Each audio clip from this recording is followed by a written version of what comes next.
Alright, this game we're going to be facing Sona with a Senna. Aphelios should be pretty good into Sona, so we're just going to go ahead and pick Aphelios. Alright gamers, welcome. This game we're going to be playing Aphelios Senna into Seraphine Sona. Seraphine is a little bit annoying, but she doesn't have well, I hope that Sona won't have much pressure in the lane. So, should be relatively passive, shouldn't have much kill potential on me, even though I can't really touch her in this matchup since we don't have engage.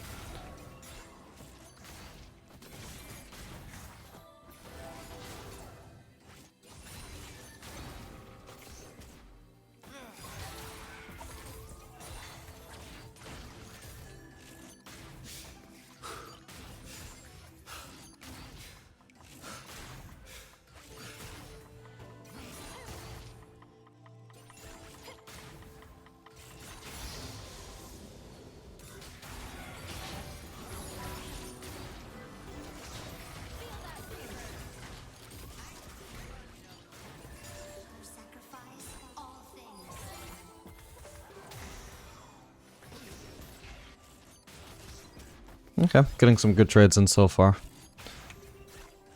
Seraphine would be a lot more annoying if she was paired with like Lux, for example, where they just never have to get near us.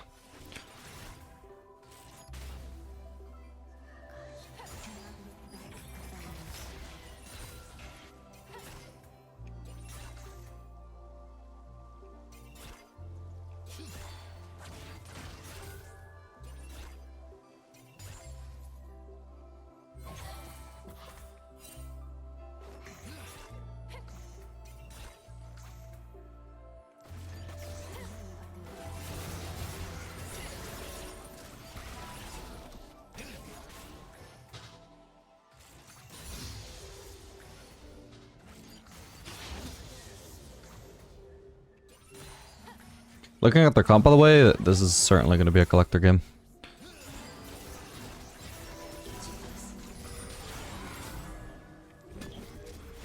Huh, she actively walked away from the mini cover that would have saved them from their green Q.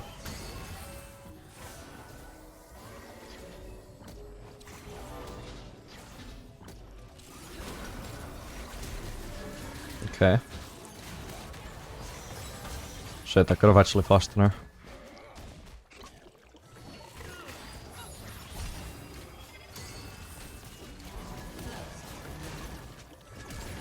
No! Please, please, he was about to die.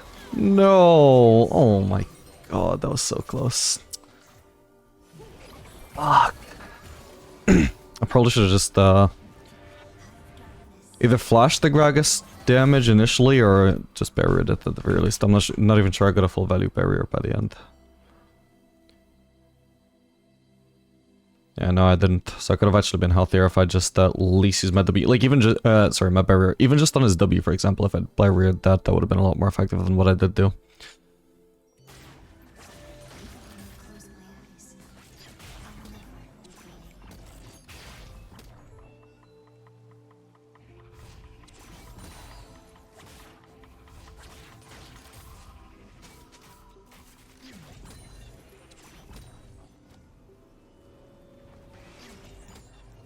Alright, from here, we're just putting points at the E. I think we've got enough AD with double longsword.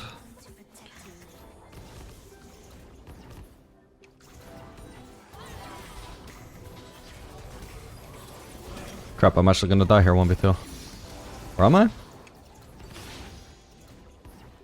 Ah, come on, please. Okay, yeah, okay, not too bad, not too bad. The wave stay still sucks for me, unfortunately, but that is what it is.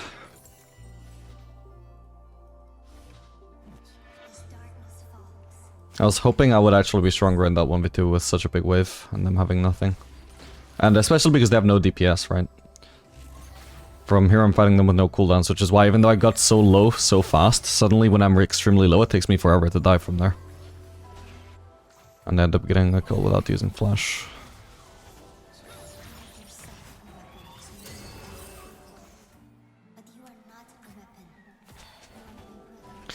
Unfortunately, if Gragas is in this river, we need to... Oh, not even Gragas, what the hell?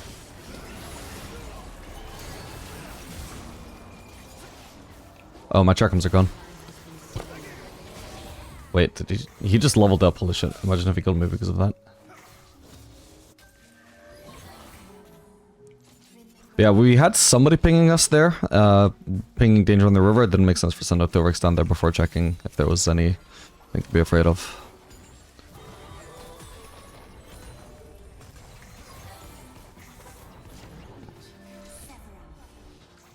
So yeah, this is overall just setting us really far back, unfortunately.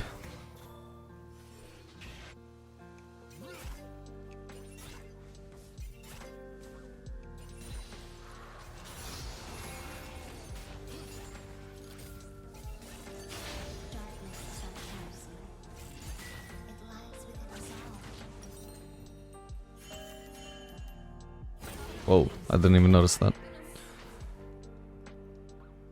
I want to shove, but I know I'm 2v. Like, we're weak side, bot side right now, since Vi is dead and their jungler's bot side and their bot lane should be arriving soon.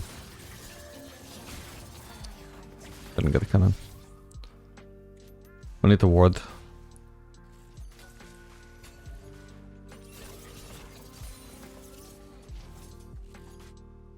Honestly, I could also go for the Scuttle Crab. Gonna be probably too late for that anyway, or I can also, if there's a pink in here, I can play that, yeah. I think I have time to get the Scuttle Crab.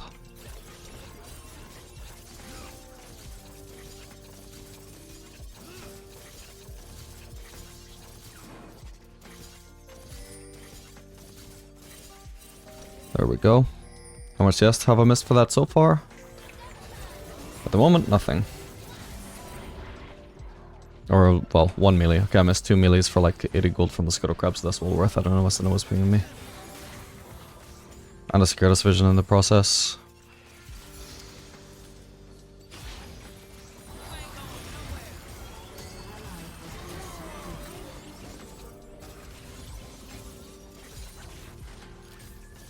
Okay, now she's low at least.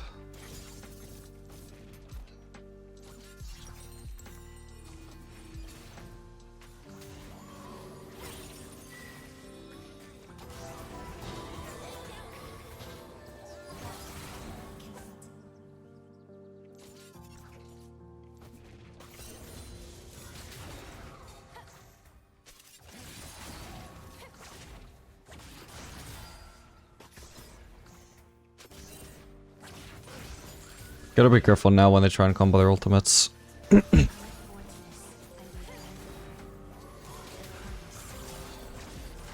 I will straight up die if Sona, for example, flash ults me and follows it up with Seraphine ult.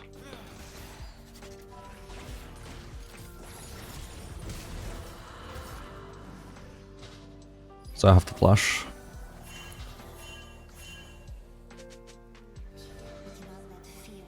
Oh, hello, Gregus. I guess you must have seen him, because I didn't.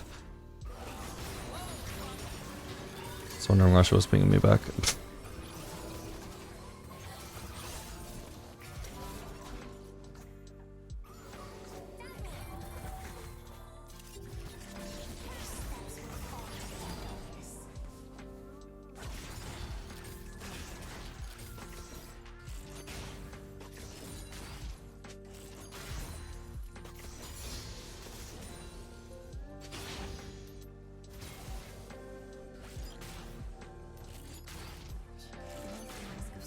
That is a not Vi build. Maybe it works out though, they do have a lot of shielding.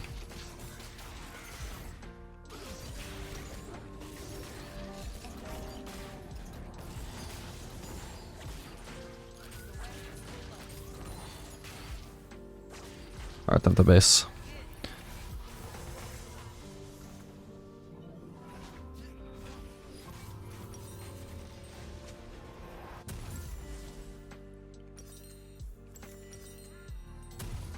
Honestly, I think we'll try Swifties this game. I might regret this, because I'm not even doing early points in W.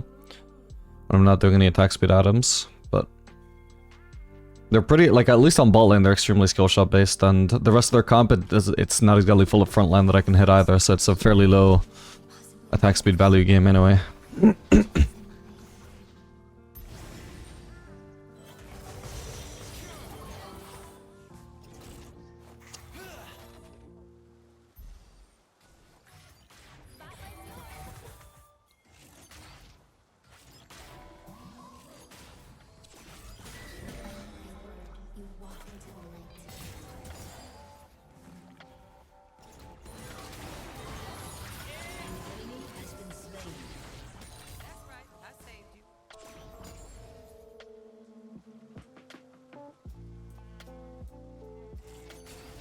She seems out of position if Sona's all the way over there.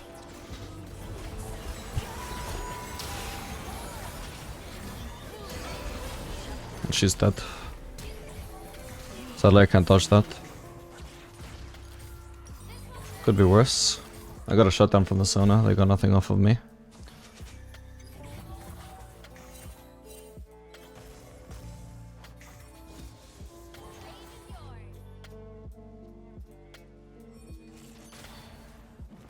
I really wish Senna had actually collapsed with me though, because this was definitely Senna just, or sorry, Seraphine just being out of position, which I moved to punish. But instead I'm the one ending up getting collapsed on for trying to punish.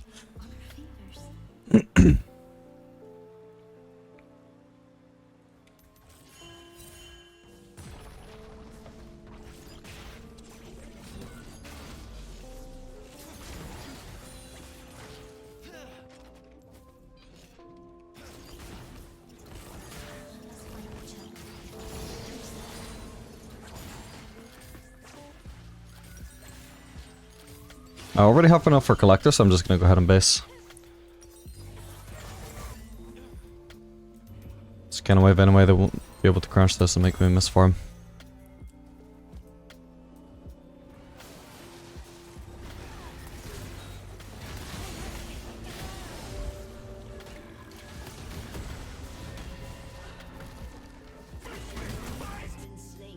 Actually, I should check what the Seraphine cooldown is in early levels for future reference.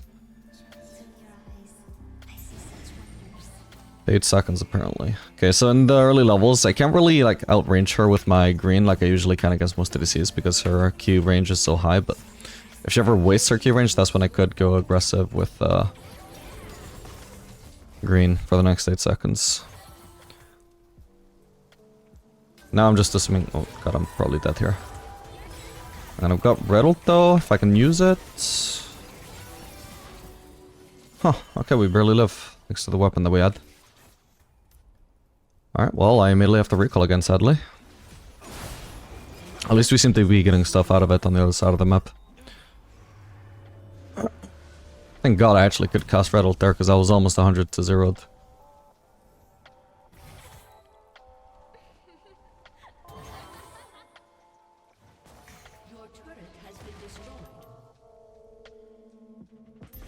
I think if I don't catch this, it's just gonna die the turret.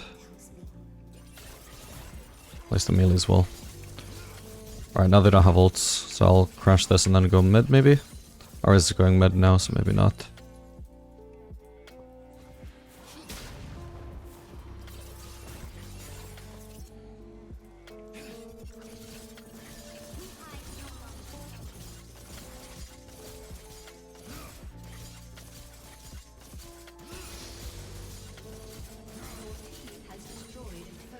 Gotta be noted, by the way, that red-white overall is not actually very useful for me this game. Can I keep pushing here? I think Vayne will probably be coming bot. Hopefully with red-white I can actually beat her 1v1. There she is. Oh, she got bone plating. Okay, nice one. Yeah, I have barrier, she had ghost, that was a pretty significant factor there. Even if she had ghost up, obviously it wasn't going to be much use for her there. Probably wouldn't have even needed barrier though if I didn't have to swap away from red during that fight, but whatever.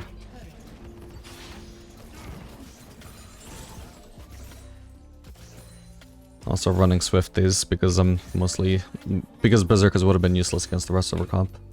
Even in team fights it's not going to be much use against her. I don't just get to sit in DPS Vayne in fights. 1v1 though, it would have been nice. Oh shit.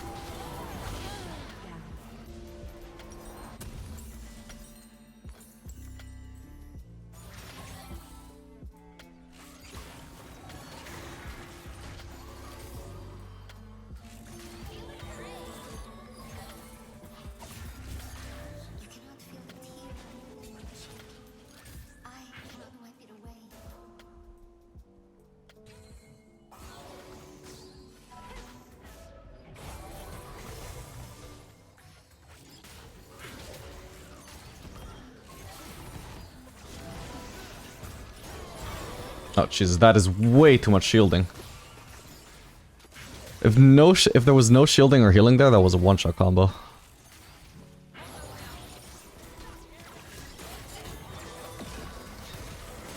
Oh, man. Okay, this Vi has to be trolling, though. That was a hell of a long shot. Maybe I could have actually walked up the Sona there, though.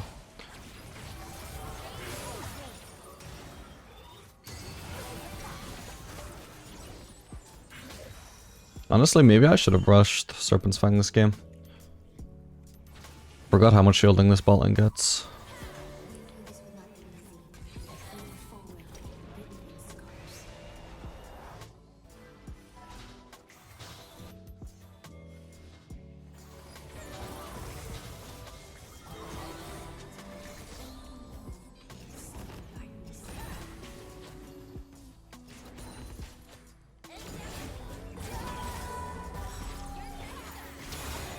Fuck.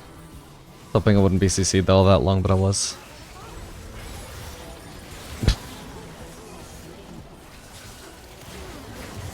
Okay. Could be worse.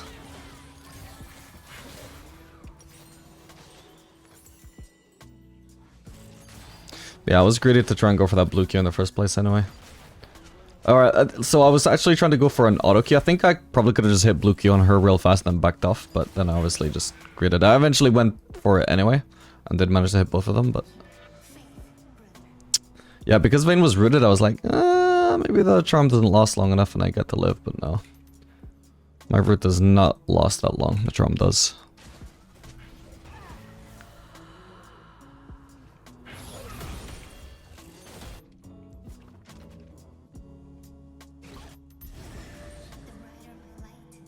Yeah, unfortunately, Aphelios turned out to be a pretty bad pick into their comp, but I didn't know what their overall comp was. I just know we have a pretty easy time with the Sona, which... yeah, I mean, we did. We survived the lane just fine, but I don't think there's going to be much payoff for it, unfortunately.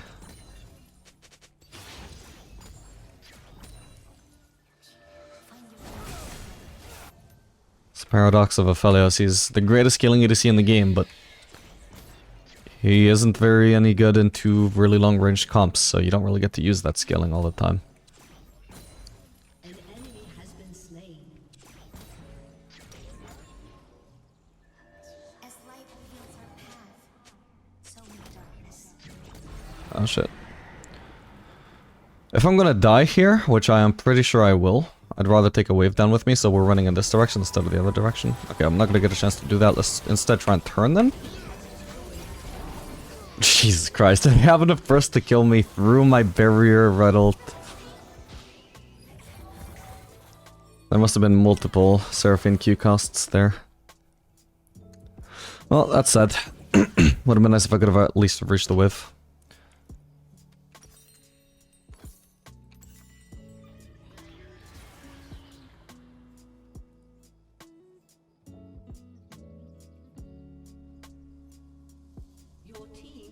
Should have actually been doing red Q there instead of blue Q. It would have healed me more.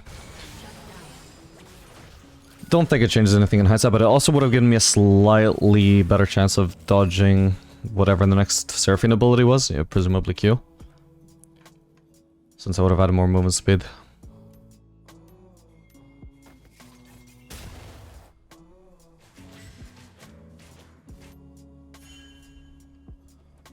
Maybe I should have just gone Merc Dreads against this comp instead of Swifties. Not even against this comp, but like at least their bot lane.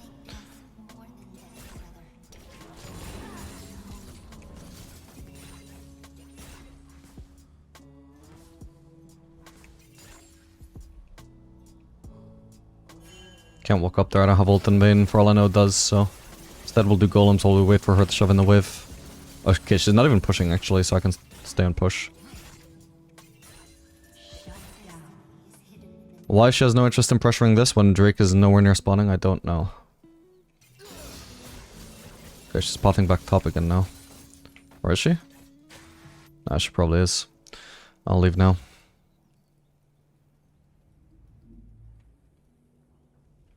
I'm gonna start putting some points into attack speed, because I'm about to get Infinity Edge, and... at the moment my attack speed is just so clunky because of no berserkers.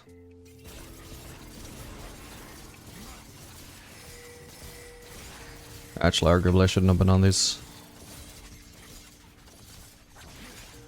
Actually, if Arya wants to rotate, that's probably even better. It's better if I stay mid. Always is for a witness to our sorrow.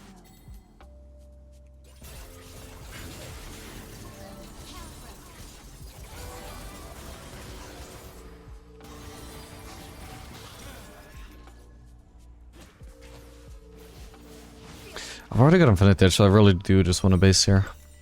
It's unlikely we gank Vayne anyway.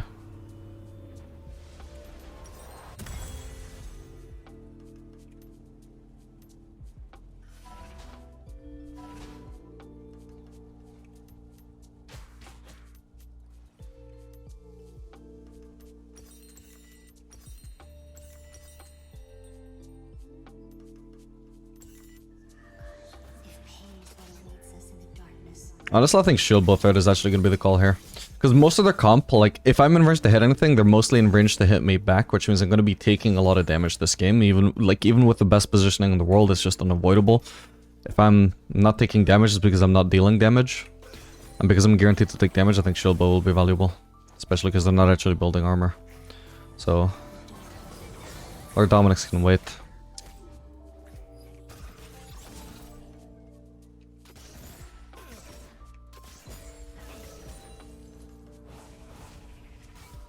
Or, well, Mortal Reminder against that comp, really.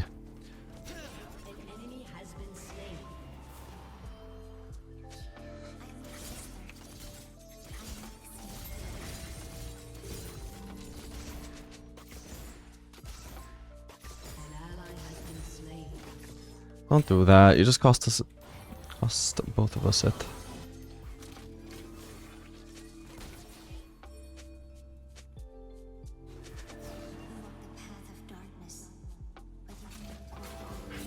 This doesn't seem like it was a free Baron for us. I'm gonna meet the Xanthi.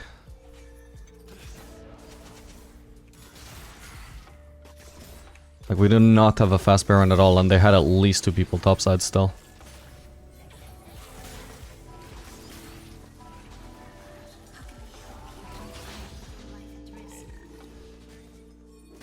What we could probably be doing here is ganking Vayne, but I think we already missed our chance. Oh fuck. Okay, she's dead. He's dead.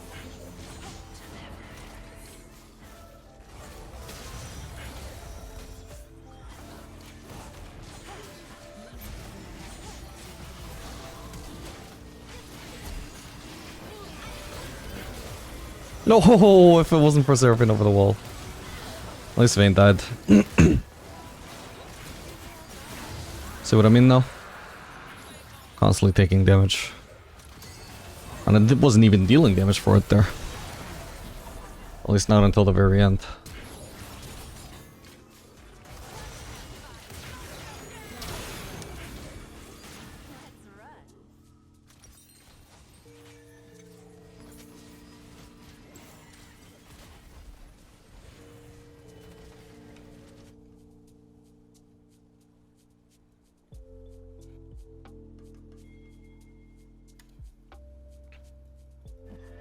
Oh yeah, and for the record, I absolutely would have run Cleanse if I knew what their bot lane was. I assumed that it was going to be Vayne, Sona. I think Seraphine was lost pick, so I didn't even think about where she would go. For most of Champ Select, I only assumed that I'd be facing Vayne.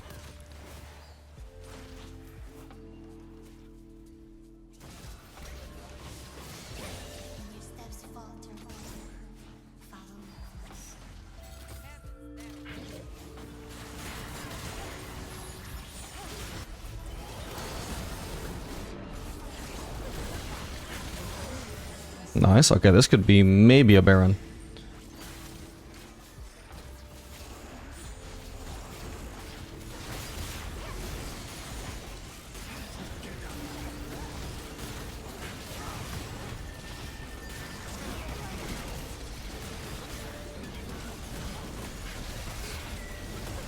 Nice, we could try and collapse on Vayne too, maybe.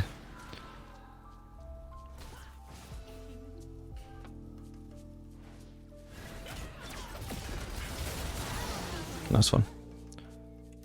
Oof, sadly there's gonna be no minions for me, I'm just gonna base. There's barely anything for me there anyway.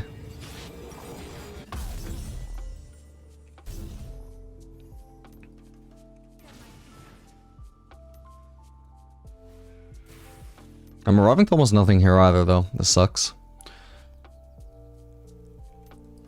Okay, at least she's clearing this. Now these minions don't actually kill these minions, so that's good. It is that the moon revealed Aphelios as beautiful, as terrifying.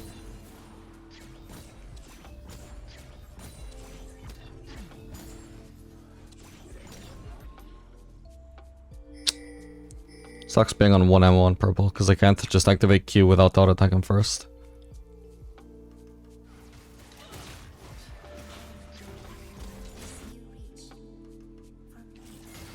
Stop pushing, please. I need farm. Nice.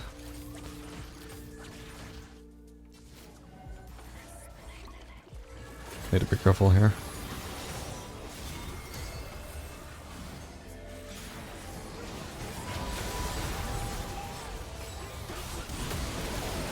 Holy shit, this is way too late to be blue ulting.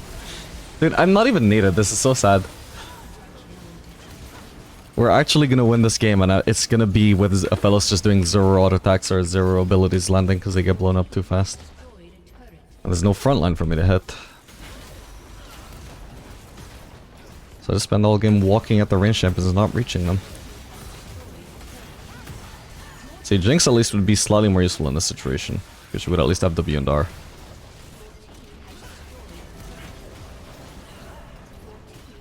It's one of many reasons why she's a better blind than Aphelios.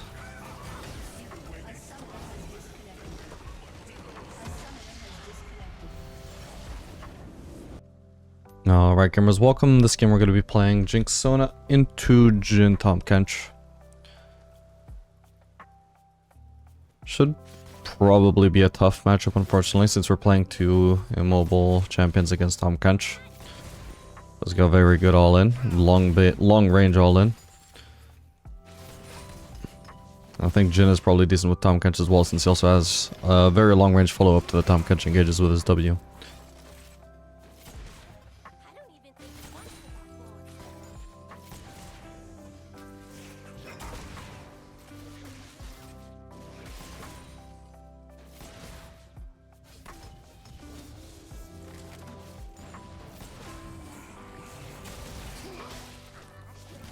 And even just to the Qs.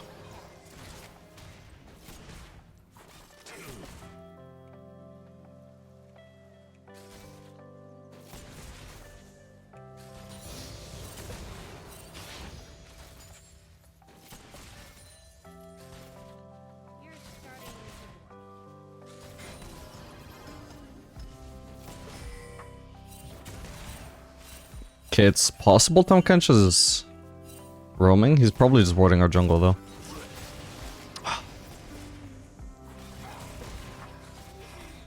Man, I'm getting a little bit unlucky with lost hits. Almost lost it. If I hadn't been willing to use my W there, I actually would have lost that as well.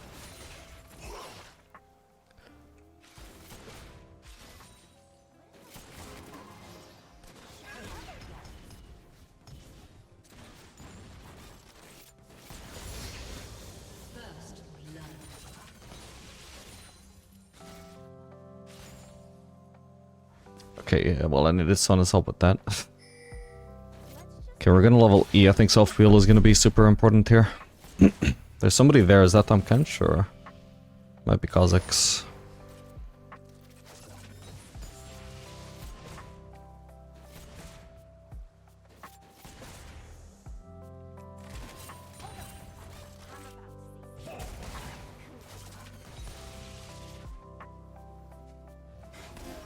It was actually Tahm Kench. I'm gonna start rotating over because there may be a fight here.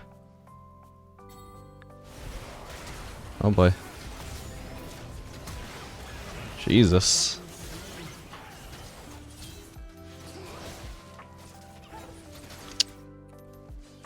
Eh. Got there too late, unfortunately. Also, I should have probably been running Ghost in this lane because it's really nice to kite Tahm Kench. But I didn't think to change that in champ select.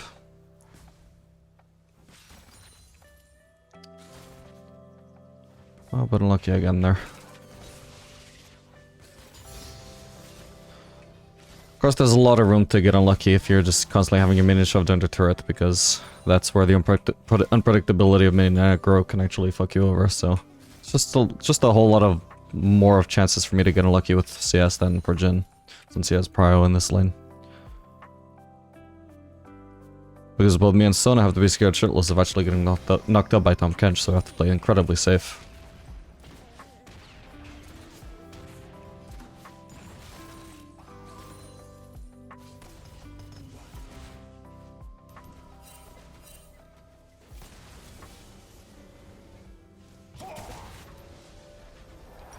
Unfortunately, I can't stay another wave. Would have been nice because it would have gotten me BF sword, but this is indeed where I have to base. Next wave is a Kenna wave, and obviously, like, as they're getting back into lane, they're gonna have prio again, so I don't get to pick and choose my base at that point. So we're just gonna have to settle for Scout Slingshot.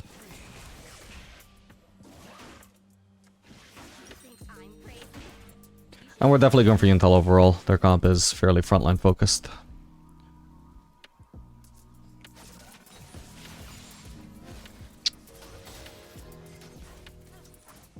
I have W. Thank God.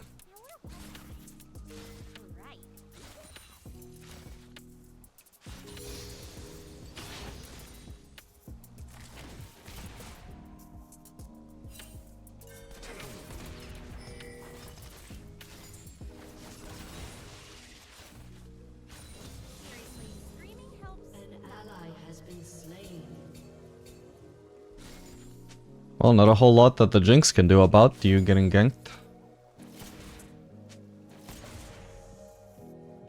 Gonna have to mute this guy.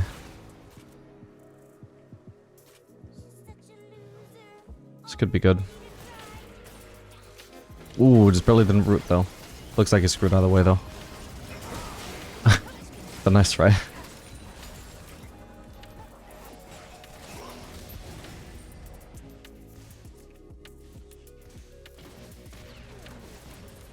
What is he doing? I won't be able to kill him because he got that shield, so even if I try and go for the ult right now he won't die, but I don't know why he would just sacrifice all that HP. It's possible he even might have Kha'Zix on the way. I need to ward before I can push at the turret. I don't really need to base here, all I'm missing is mana, but I don't have any real gold here.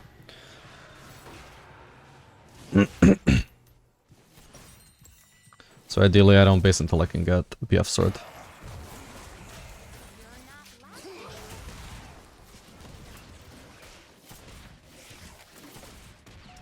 An ally has been slain. An ally has been slain. Don't have a mana for ult, otherwise I would try it on Tahm Kench in that brush.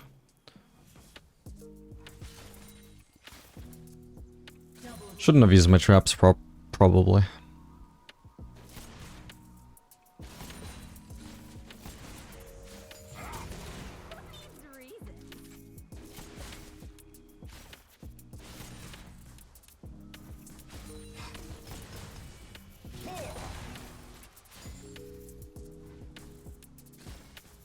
Oh, whoops. Forgot I didn't have much AD. Okay, nice. Next time I base I will have BF sword. We know Tahm Kench is mid, so I'm gonna start trying to shove here. See what happens. Sona's on the way. It's possible I get ganked by Kha'Zix from the river, hopefully not.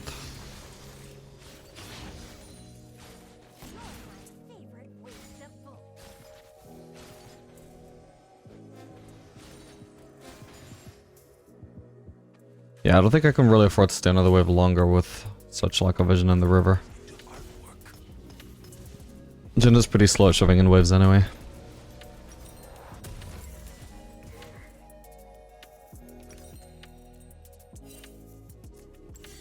Actually, I was gonna get a dagger, but fuck it. I actually just want to prioritize Yuntal on my next base, and if I can't get that, I at least want Boots of Speed. I would have bought Boots of Speed here. If I could afford them.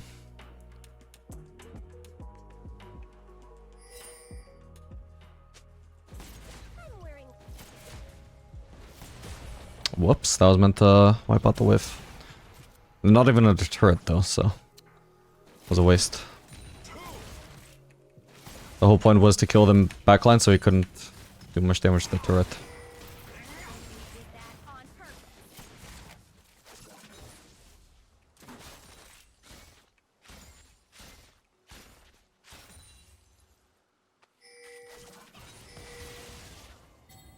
Shut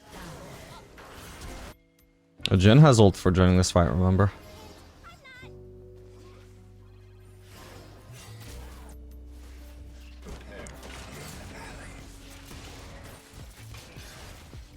Actually, I could be blocking as well.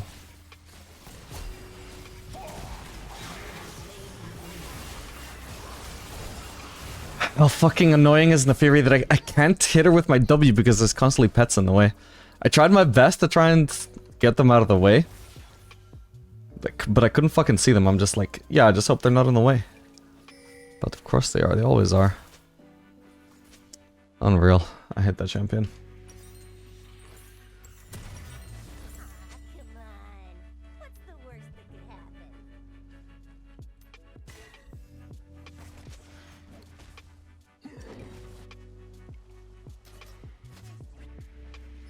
She's so lucky I didn't have ult up. If I hadn't wasted it before, that was incredibly free. She would have, instead of a double, she would have given me a triple.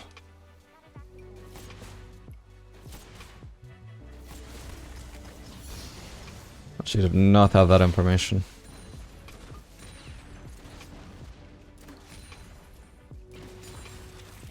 Oh well, I just need 1 or 2 more waves for my Yuntal.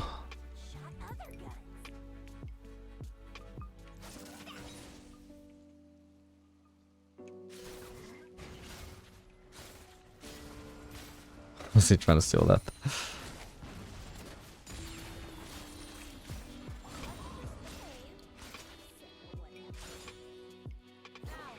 Well, I could base for it now, but we definitely want to make use of this. Okay, the enemies are gonna have all grubs, assuming they're going for them now. Yeah.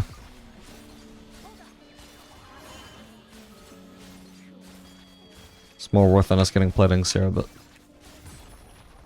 we'll make do with what we get.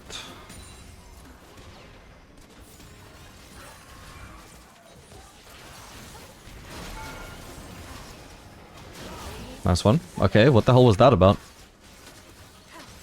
Fuck.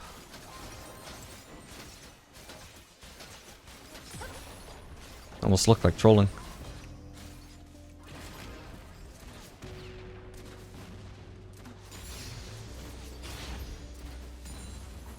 Can I just straight up get the start? I suppose so, because I mean Jhin just went mid and the guy who would have otherwise been defending this is just dead, so... Well, she TP's here, even then I just get this. Nice. I'm not gonna greed for another wave, but... Oh, but you know what's sad is that since the moment where I could have based for Yuntal, and right now, I've had so many goddamn auto attacks. I would have stacked up so much of Yuntal's crit if I had a chance to base for it sooner, but I sadly didn't.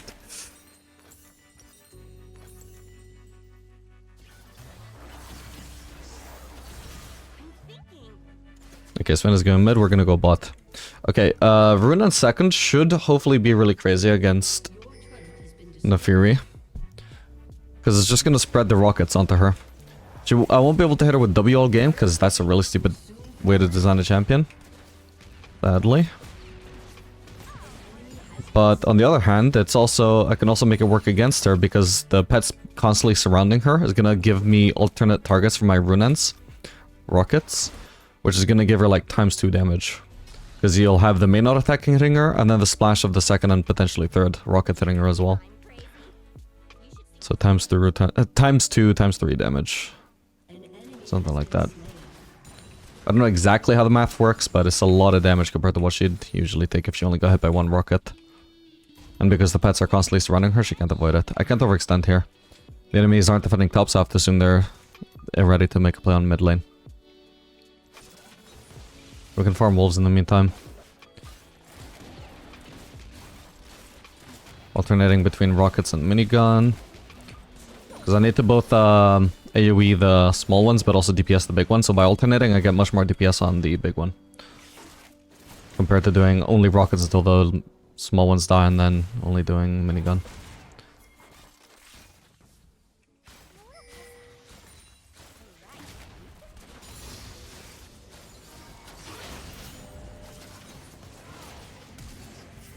I can't join here, unfortunately. An ally has been slain. I'm gonna have to just push mid instead. Ooh, this guy could die though. Nah, I think he's actually too tanky for it though. Yeah, I canceled his base at least. Oh, that was so insanely close to dying though. Crazy. Hopefully there's nobody that can come for me. I think, was not a counter for on the map? Fuck, I hope it's not Nefiri. I think it is Nefiri though. Holy fuck, this guy regened a lot. It was literally like 10 HP. Okay, I think Nefiri must have recalled though. She was kind of half HP, so she'll probably be coming from base now then.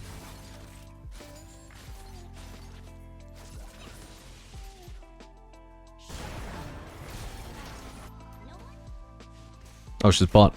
Then in that case I can just keep on pushing for now. Won't be able to accomplish much with Tahm Kench defending, but I can at least just keep harassing him. Fuck, is he gonna kill me, isn't he? If he doesn't have ult, then I guess I'm fine. Yeah, okay. Wow, and a shutdown. Cool. Nefiri will be on the way. There she is. Jesus, that was almost a very close one.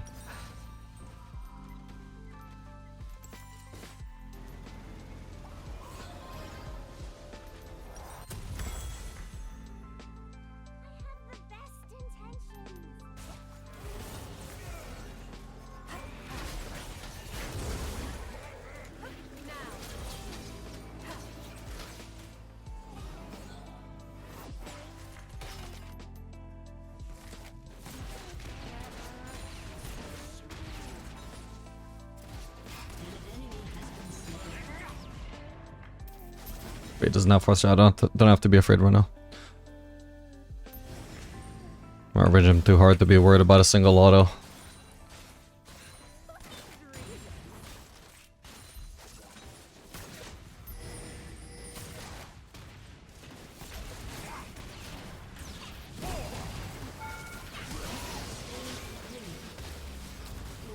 Fucking trap. Wait, that could have killed me if I didn't have Sona's help here. I'm not even sure I needed to flash. Oh god.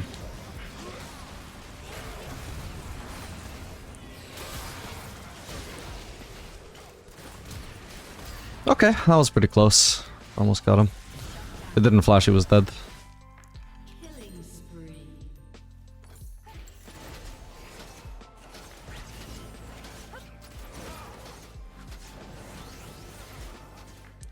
Well, I did dodge the Tahm Kench Q with my flash at least. Honestly, I was mostly worried that if my W didn't land on him, then I would need to flash anyway.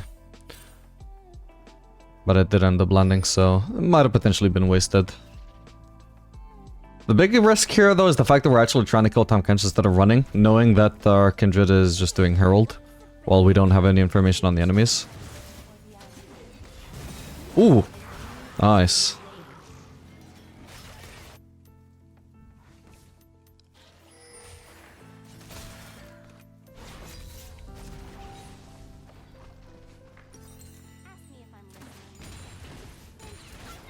So the way that I one-shot these casters, right, when I usually wouldn't one-shot them with just a regular rocket.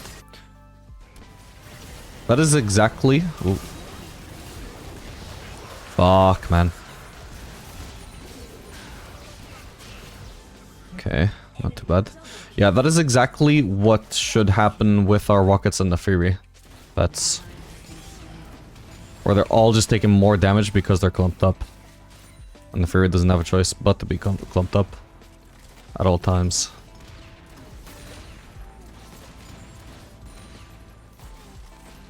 Ooh. Fuck me. Really?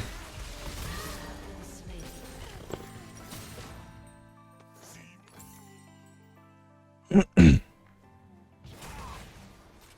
that was pretty overextended of me, to be fair.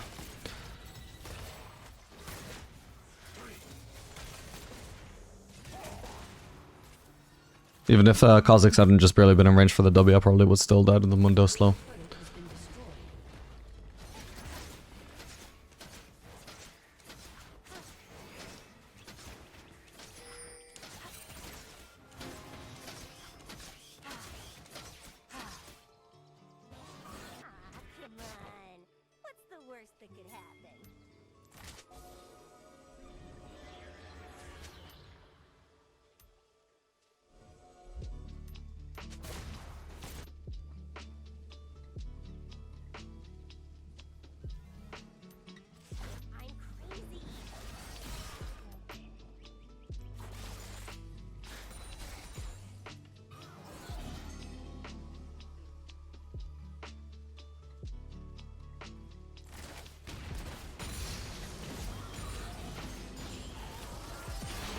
I was wondering if she would try something.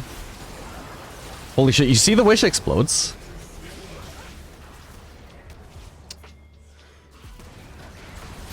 Wait, I don't have flash like I thought I did. Alright, no point using barrier then. Fuck, I was gonna flash over the wall, man. Alright, well in hindsight I'm not even sure there was any escape without flash because of the Jhin ult. Unless I just run in a straight line towards escape and hope that he misses. I'm pretty much always gonna be slowed. Nah, actually I think I could have actually walked out there. But I did approach the whole fight thinking that I had flash up and I could just bait them into running into me.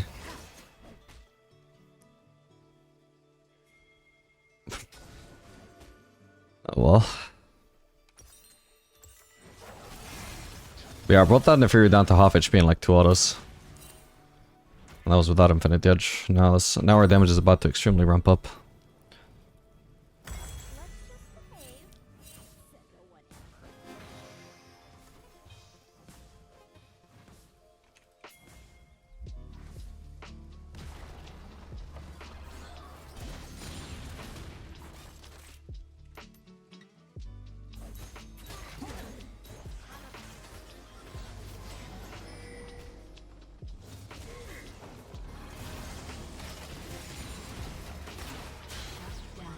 Nice.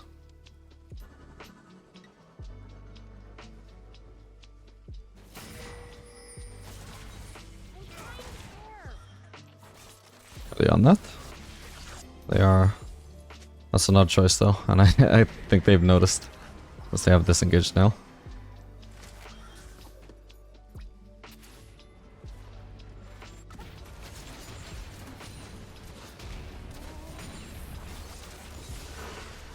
Wait, what the hell was Sona doing?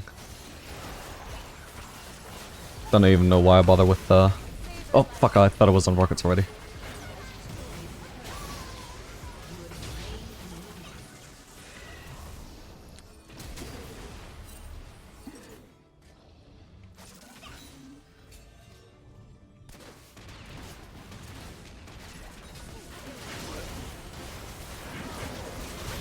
Nice one. Okay, we should be able to get Baron then.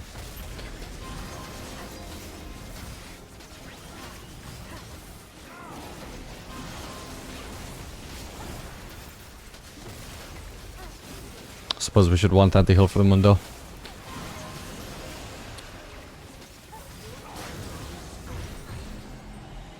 But we start off with Lost Whisper.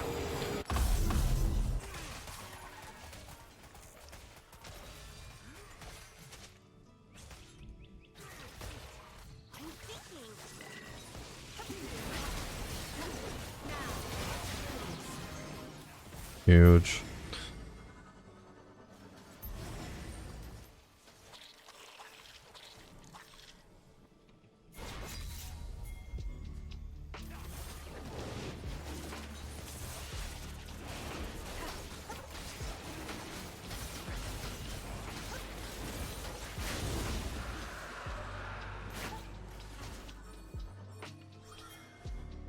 So now you being there with the Baron buff means that all our minions die.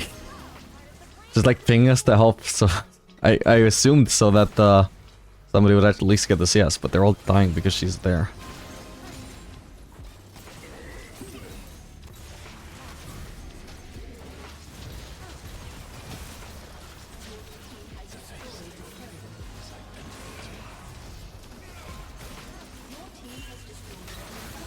Okay, well, I need people to block.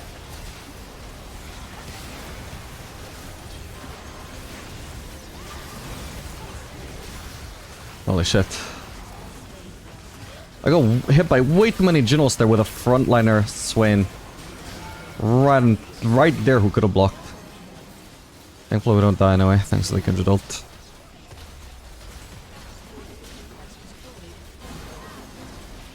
GG.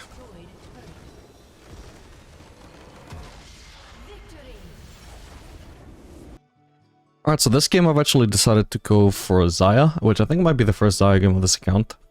Just because I felt neither Aphelios nor Jinx would actually be good into the enemy bot lane. Aphelios would be good into Xayah, but just too vulnerable to Pyke. Same really for Jinx. But Xayah, we're really good into low-ranged champions and melees, and we have a lot of safety in the early game and the level 6. Since level 6, we can just ult whenever Pyke tries to engage. And pre-6, we just generally have a lot of movement speed with our W, a lot of burst. If they try to all-in us, we just set up a lot of feathers behind them, so they could end up in trouble from that, so I'm hoping that Xayah should be a good pick here.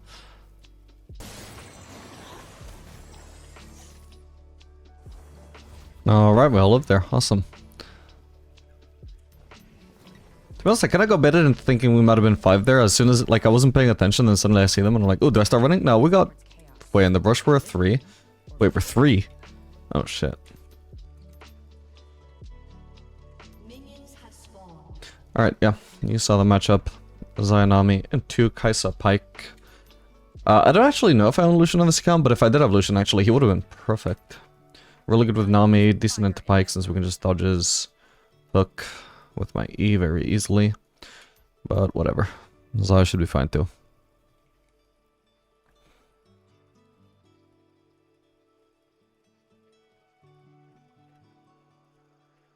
Oh, I was born to ruffle feathers.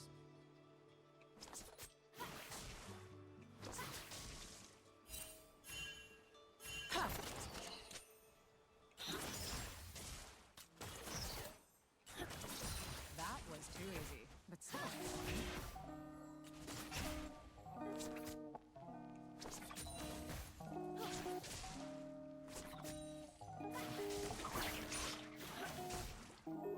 Sometimes I have to watch my own back.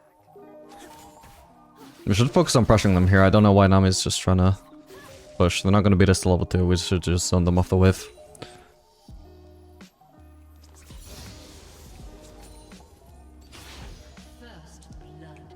Magic is not some river that Kind of wasted our range advantage by just not even trying to hit them.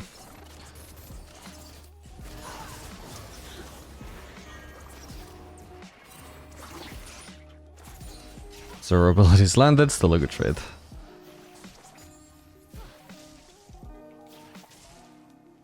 I really hate anyone who's not me. Or Braum. Ooh, actually, I'm pretty sure Nilo also would have been great here now that I think of it. Or a super auto attack rely on bot lane. Alright, I'm gonna start hitting the minions to set up feathers behind them.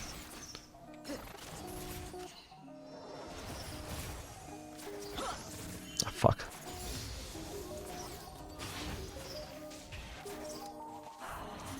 Don't feel bad, but just magically animated you to fly.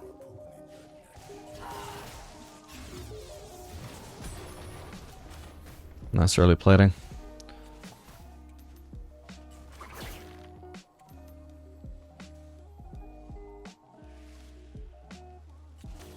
Sabotage takes patience and time. And lots of feather daggers. No, Nami. If she just used D on me, I could have forced such a good trade there. An ally has been slain.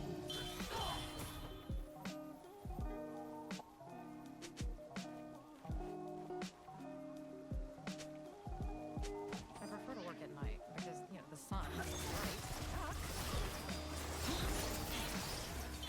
Okay. They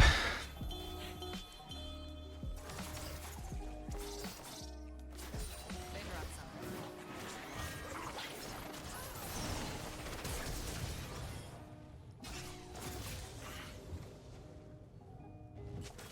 Was a bit overextended from Nami.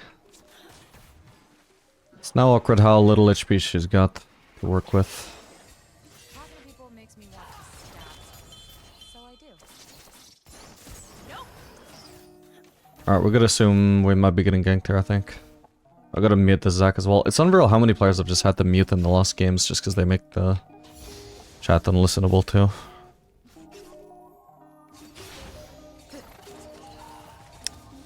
Wait, it's not even just the Zac, fucking hell.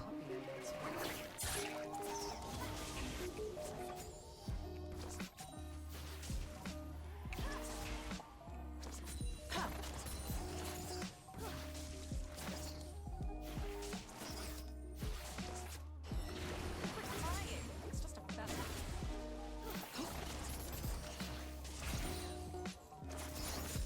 Okay, I probably actually could have used the beat shove there as well, but oh well. I just barely don't have enough for a BF sword here, sadly. But I think a Sun's Reaver is fine over I want to buy all the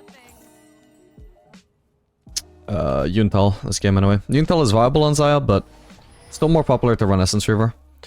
I would have liked to at least do Yuntal just to try it here, but that's fine. I'm not gonna overforce it. All women desire a con. If their comp was really tanky, then I would actually try and force it, but I don't think it's gonna be needed here. No way.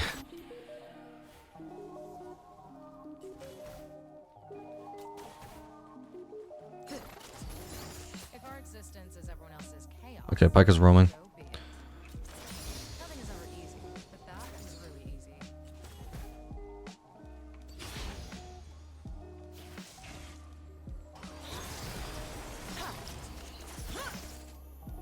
Good trade.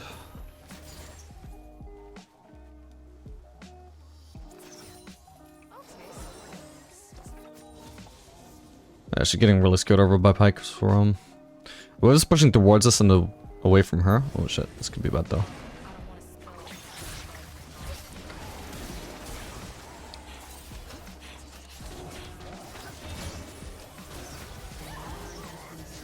Ranger level 6. They may choose to dive here. I think I'm just gonna have to risk getting dived. Ranger was half HP anyway.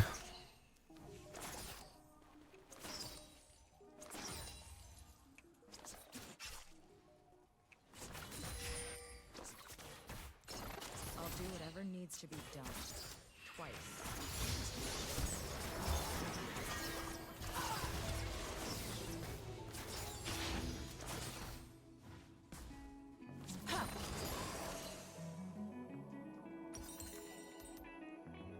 An enemy has been slain.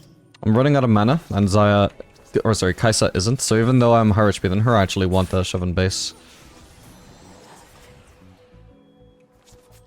Next wave isn't a kind of wave though, so I don't necessarily have to crash this one. It'll be a better base if I shove on the next wave after that. Okay. It's fine, I've still got everything up.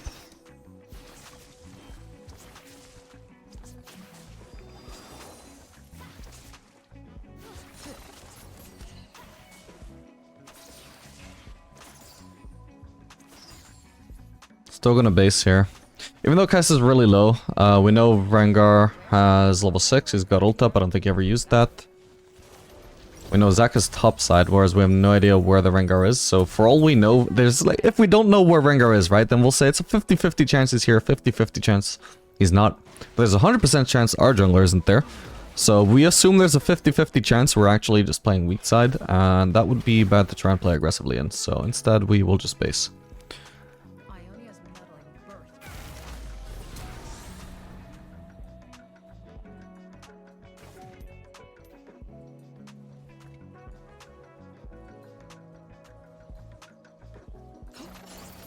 God damn it. Onions never.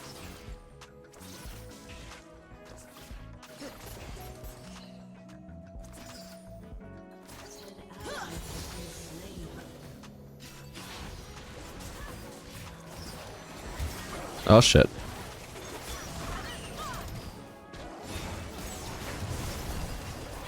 No, I was so close to killing Rengar. Fuck. That sucks. Shut down. Your turret has been destroyed.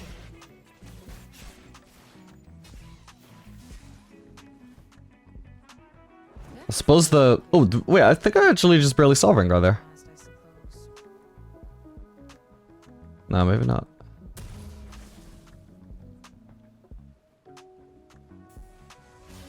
Nah, I swore I saw something there, but I guess not. Yeah, I guess the giveaway that Rengar might be there was just the fact that Pyke was clearing vision to begin with. Sometimes that's a thing that supports will do if they're trying to set up a gank in advance for their jungler if they're around. Otherwise, they would just immediately autopilot towards the CS and go collect their support stacks. Whereas placing vision is the correct move either way, but they're more likely to make that correct move if the jungler is there, so I should have taken that as a warning sign. They mindlessly marched right to their deaths, like everyone in Noxus.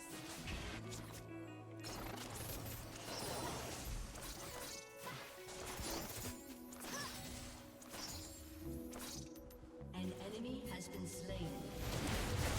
Ooh, close.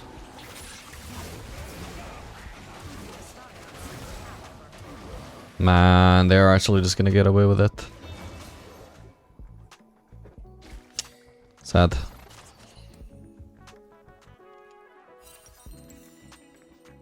I actually have to get away. Holy shit. Dude, where's the help, by the way? What the fuck? I understand that I would have been massively overextended if I just ignored the fact that they could trap me here and I just kept trying to run away. But I played that as safe as I could once I realized. And I did not take long at all to realize, but there was just no help from my team at all. What the fuck? An ally has been slain. That's sad. Resurrected in this outfit.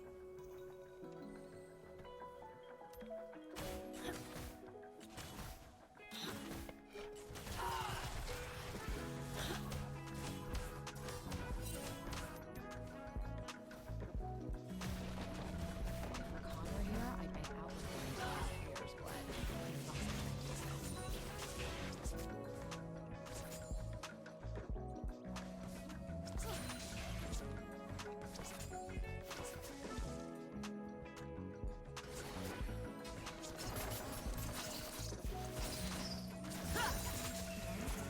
Or as the Vistaya say, Posa.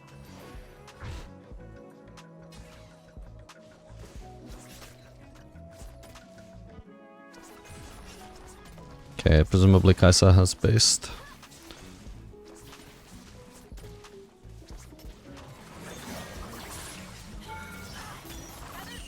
Yeah, my bad. Something to dodge the hook. At that point, since Kai'Sa's there, I can't really afford to take too much damage and get CC'd, or she will just ult on me. Fuck's sake. He's still gonna be here. He's retro-cutting, so he knows I'm in the brush. Well, I suppose I can stay. I'm just gonna be down on ult.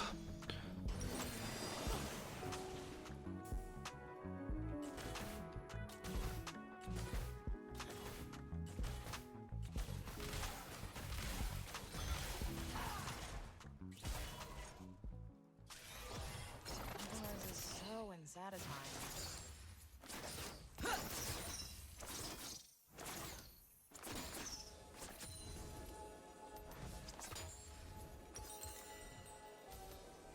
Turret plating will fall soon. Good thing I didn't do anything embarrassing.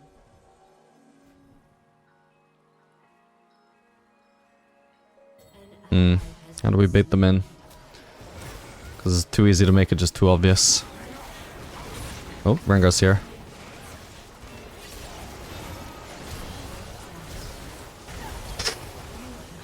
No escape from me. I think that was 2 flashes at least.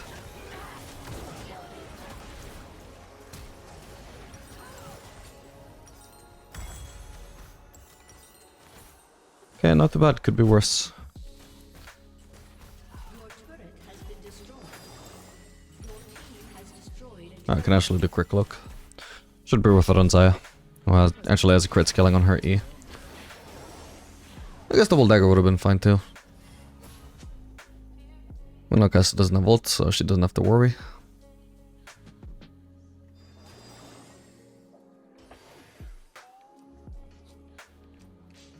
Nice one.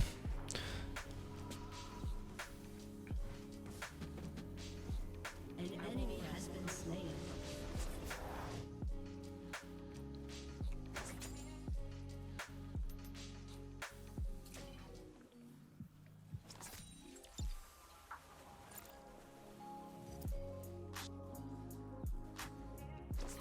Braum Tan Fa.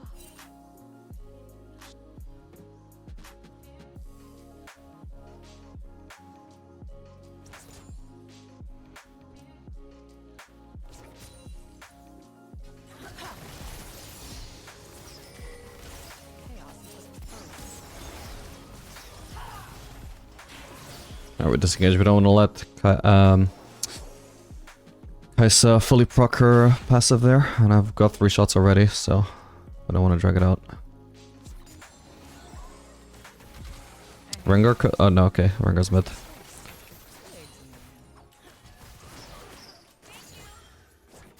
An ally has been slain.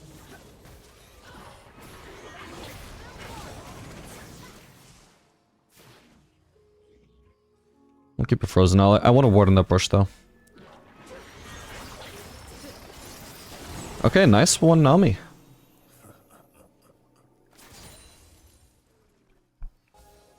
Holy shit, they are kinda destroying mid lane though.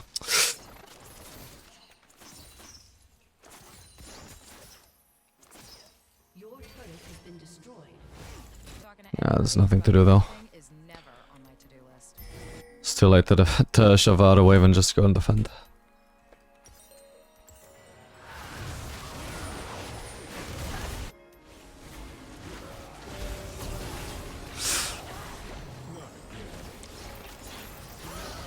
Okay.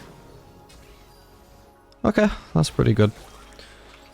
I would have also said that contesting that Drake also wasn't smart because of the way that the enemy Echo and Seth were just in a perfect flank position if we try and do anything about that Drake.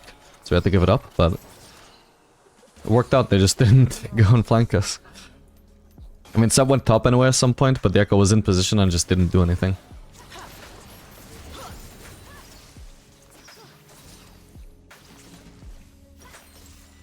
Okay, I'm about to get a very sudden worry. I don't dare push any further.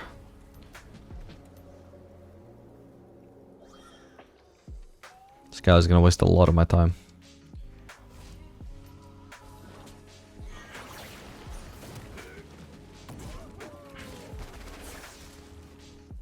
Nah, I'm basing. Pyke can stay though, he can farm up this wave. I can go and defend mid. I'm actually really good into their entire comp though. So would have been Nila, considering they're pretty much all auto attack based. Even the Echo is an AP auto attacker. But yeah, both Xayah and Nila are both insane here.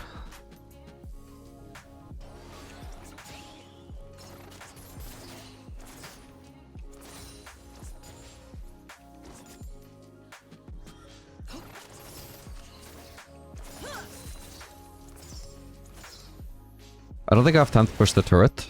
Like, it's just too healthy and I'd have few CS, so Yuumi needs to push it with me, so I'm gonna just rotate to join the fight instead. This turret is gone already anyway.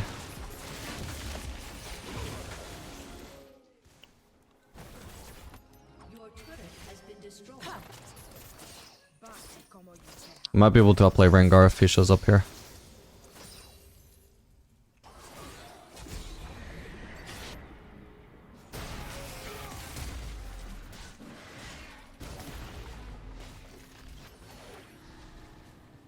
Oh.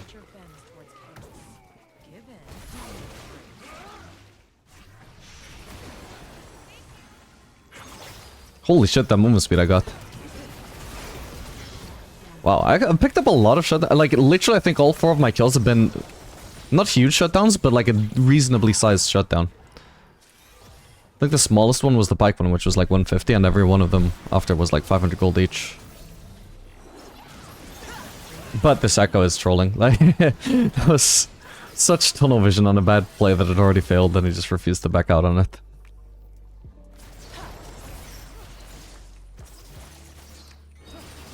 Or not necessarily a bad play initially, but at least a failed one. But he refused to accept it was failed.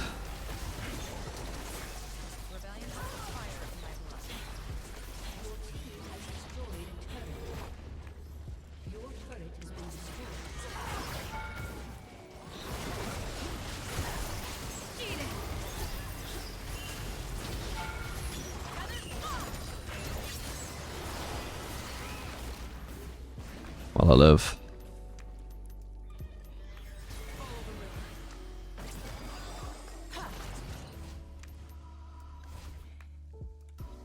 I don't know where Rengar is. Is he ulting? He is. Wait, is he? I think so. It wasn't before, I think he is now. But either way, it's too far away for me to be worried about. I am totally pulling this off.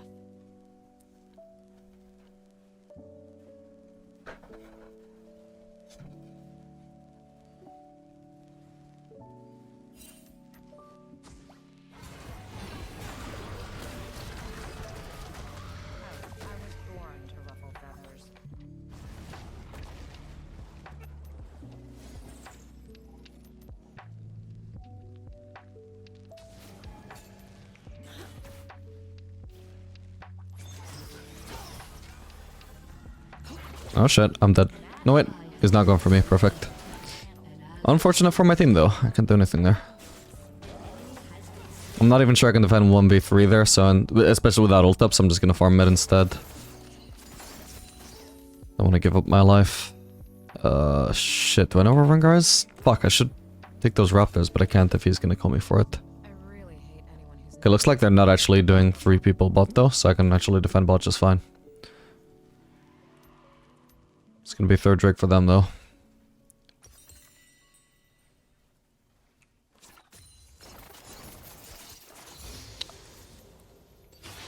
sabotage takes patience and time. And lots of time. I should have blue trinket just to be extra safe for farming this. I do have ult up though. Okay, looks like I'm fine.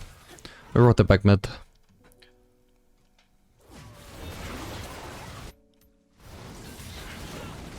I prefer to work at night because, you know, the sun, bright, out.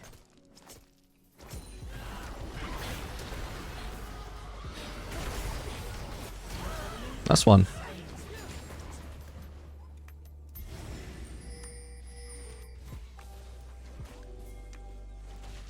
I don't know about Baron though.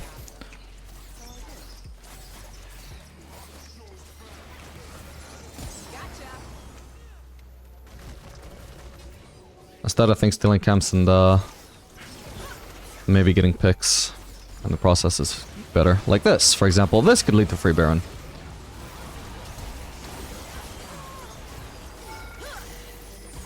Rooted him? Okay, now I have to reset the aggro.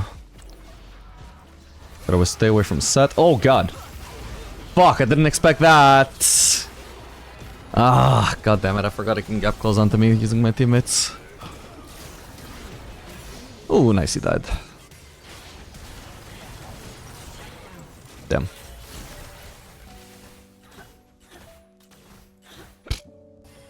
Okay, my bad. It's not my teammate's fault, that's on me for not thinking about it. I mean, they could have prevented it, but just as easily as I could have prevented it, you know? They just needed to run to the left, just as I needed to run to the left.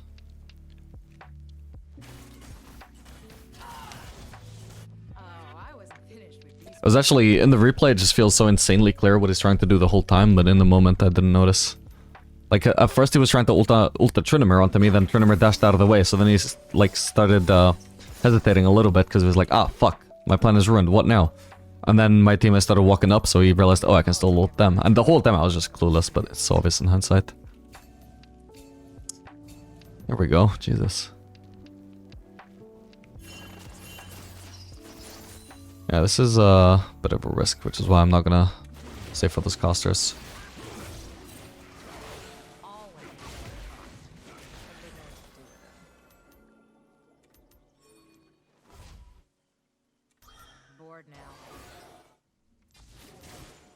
Okay.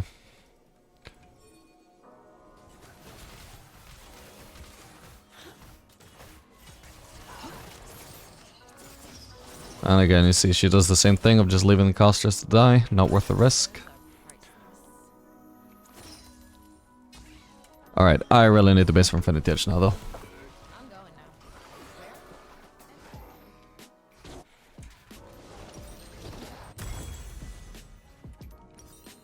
Now this is the game. I can pick up a pink.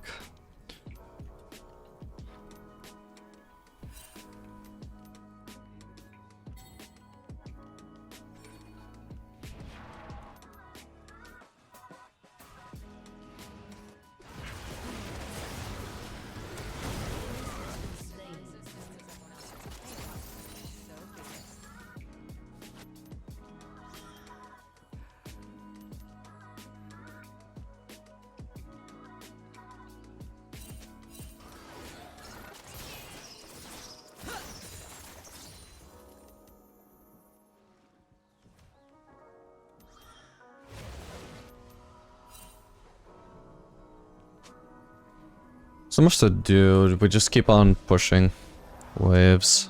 Hovering bot side, so if we need to protect Wei, we are there for it.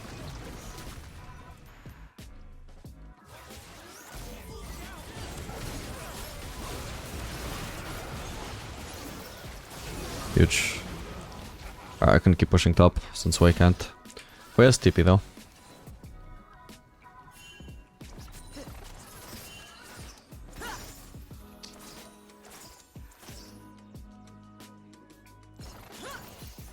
Nobody in there.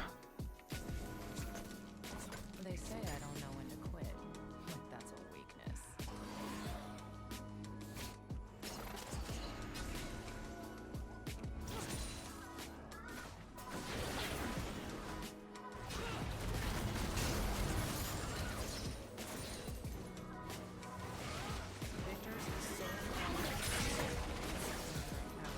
Ooh, right, we really need this Drake. I only just noticed it spawning.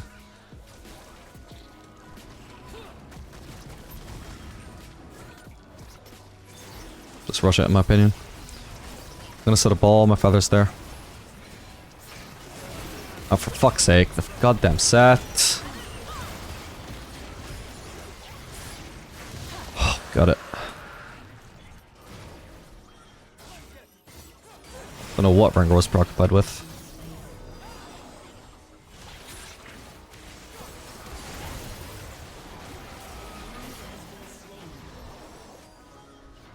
It's gonna be set.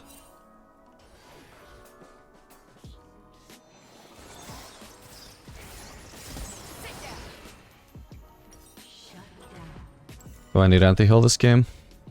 Is the Rengar healing? Technically set as healing. I don't think it's overall that important though, so I'll probably do Lord Dominic's.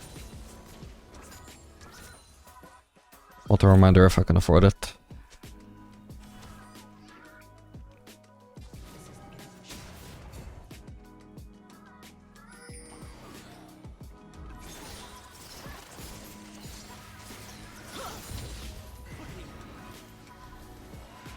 Wait, you're kidding. That's frustrating.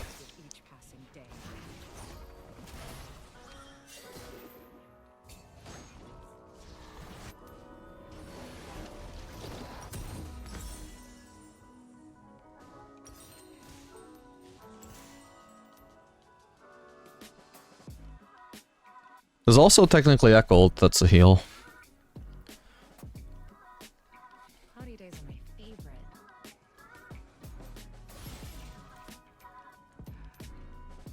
Like, I definitely wouldn't do Lord Dominic's, or, sorry, wouldn't do Mortal Reminder over Lord Dominic's if I was doing Armor Pen, like, second or third item. But the later into the game that we go, the less the significant, or the less the increased cost for Mortal Reminder really actually matters. Because there's less of the game left for that, you know, being minus 200 gold down for the entire game to actually impact us. Whoa. Fuck, I wish I could have helped her better.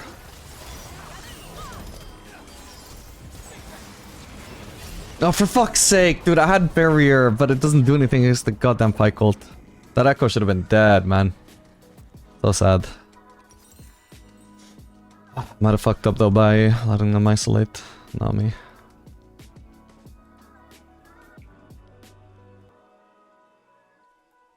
I mean, no, she isolated herself. She was right to say my bad. I couldn't do anything about this.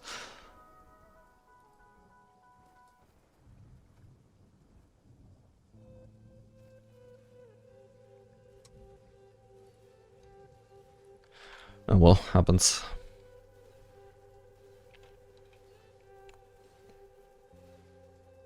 Zach got Kaisa at least. Yeah, basically, consider that every time you build Mortal Reminder over Lord Dominic's, you are basically, for the entire rest of the game, down 200 gold. So next time you need a BF sword, you know, you're more likely to be 200 gold away from it. Next time you are like 200 gold away from a 6th item, you're more likely to be, you know, 200 gold away from it. But now that I'm building it 4th item, there's only one more chance where I could be 200 gold down for my for my next item, you know? One more chance and then that's it. Fuck me, I don't have ult, I just realized. Ah, fuck. Right, my bad, me and Nami shouldn't have been defending that. Fucking sucks that this Echo W just zoned me from hitting Rengar here though. Like, it just slowed me so hard. If I could have just rooted Rengar before the turret went down, we would have been fine. And the slow is literally the only reason why I couldn't do that. Alright, but at the end of the day, looks like I'm actually just gonna have to settle for low Dominic's anyway, if we even get to play the rest of this game out. Wait, this... Okay, wait, it's trolling, so of course we just lose. Sad.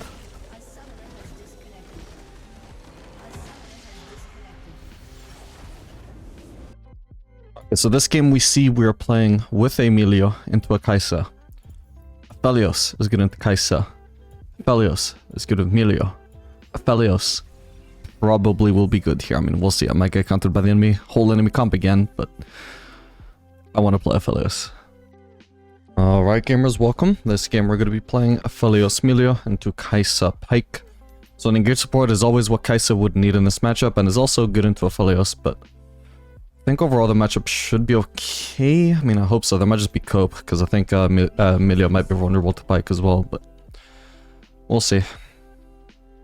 Man, I'm so out of breath. I just came back from the gym, which is usually fine, but I'm working on my cardio, so I actually find cardio quite boring, so I'm not actually doing conventional cardio, but I just did like 75, not sets, reps of squats.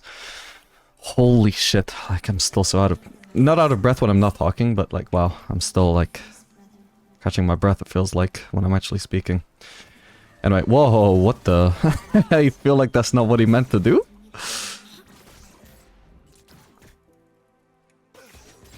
Nice. Ah, wait. Huh, wait, so he had E? To be honest, I completely expected him to flash there. I might have still been hit by it anyway, I'm not sure, but like, in that position, I don't think I needed to flash, honestly.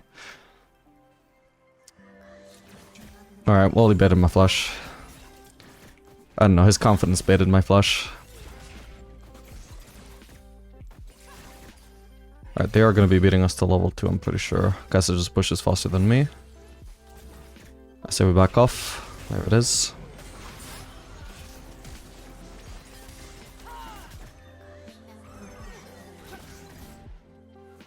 Nice, okay, we keep the wave frozen here.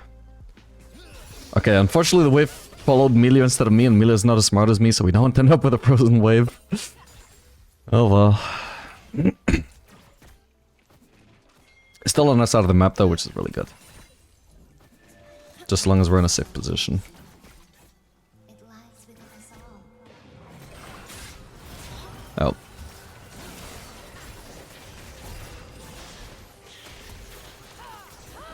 Nice one.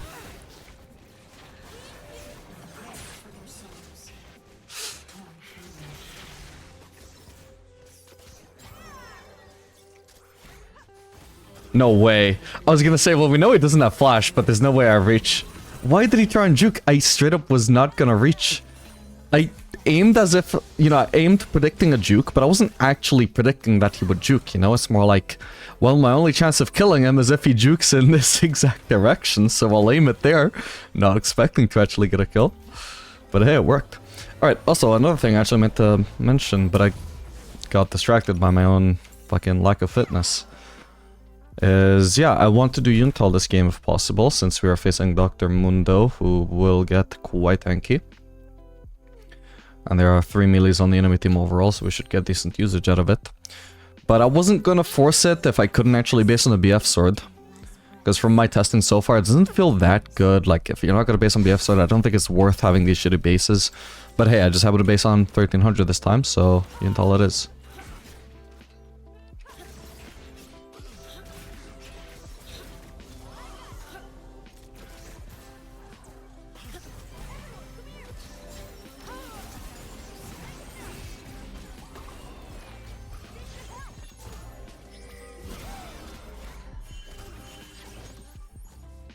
That guy now lacks HP.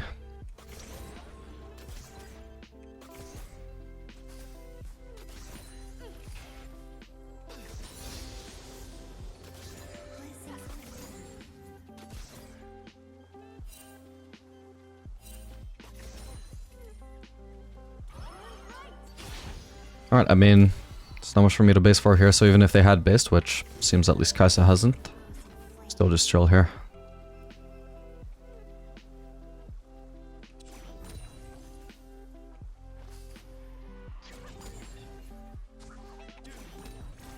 Alright, we can crash this wave. Next wave will be a cannon wave. would be a good wave to base on. This wave right now is also too big for them to freeze it as it is.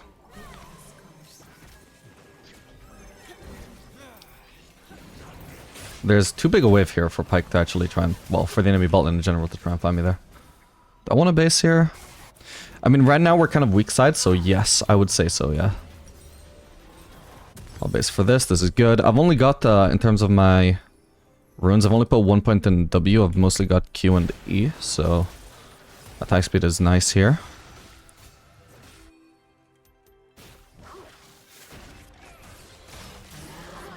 Oh man. Yeah, as it turns out, Lee Sin was topside. Maybe if I was paying more attention to the map, because map awareness is probably, like, literally just by far my worst aspect. And maybe I would have known he was topside, and then I could actually play aggressively and use my HP lead. But, you know, if I don't know where Lee Sin is, and I do know that my jungler is topside, then it's just not smart to play aggressive under turret, even if they're a little bit low. We should focus on placing vision, so I have a ward that I can place in the tribe brush. I'm gonna ping for vision here.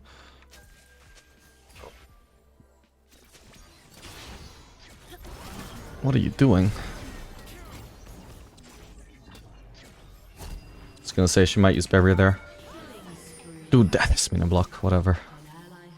Okay, we see Lee Sin. Let's just Pyke right now.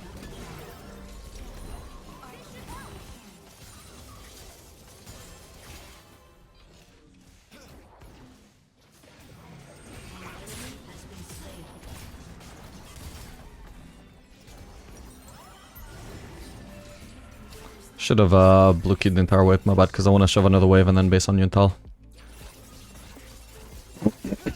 Oh.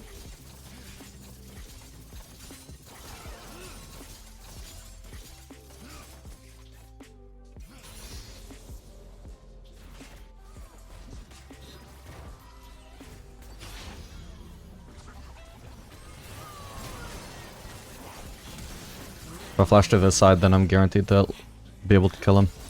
I was never gonna die there, but...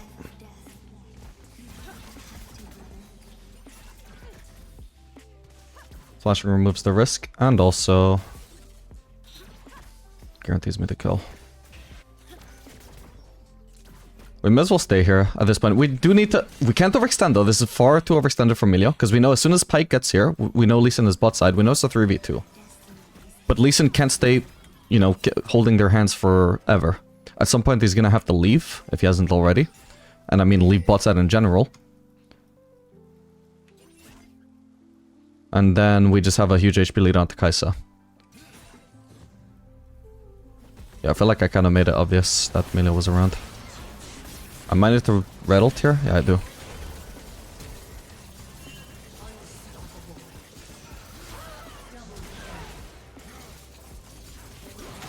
No! Hang on.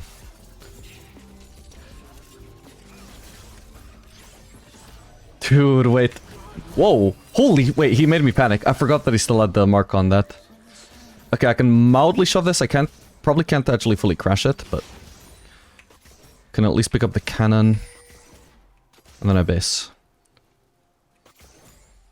Yeah, because I'm not going to crash this either way. I'm not going to risk going for the casters. They probably would be fine, but it's a risk I am not willing to take. When it's not going to be a crash either way.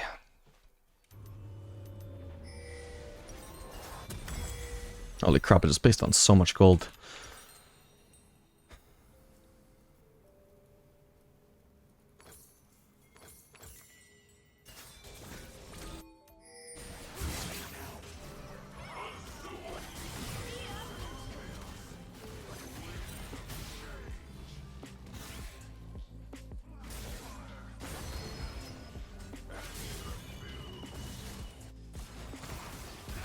Oh no.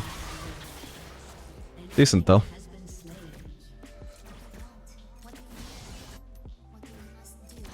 Wait, dude, I'm popping off. This is what 75 reps of squats does to a motherfucker.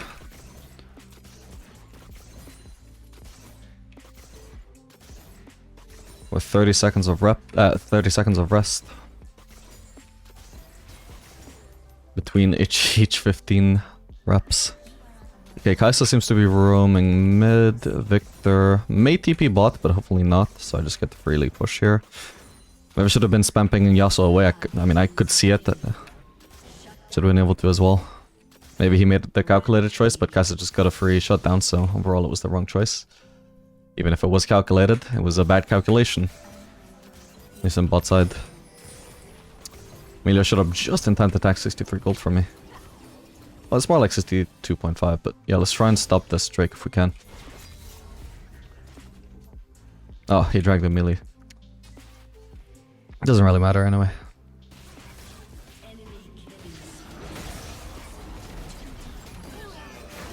Oh, damn. Oh well.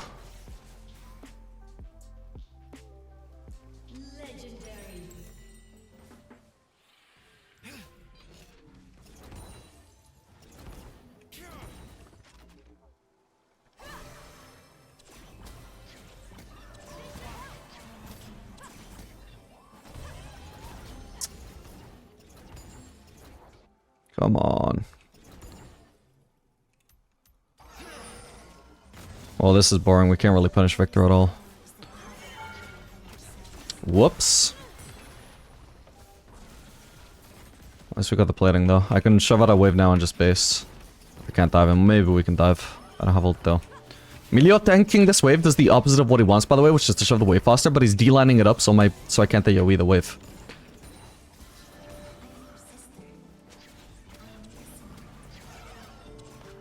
Well, at least he was on them from the turret. Oh, Kai'Sa's on the way though. And I'm half HP. Pyke is on the way too.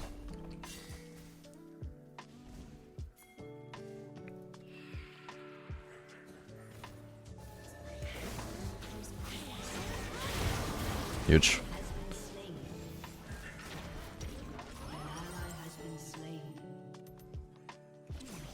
Okay, ideally I base on the next cannon wave, which is not this wave, but...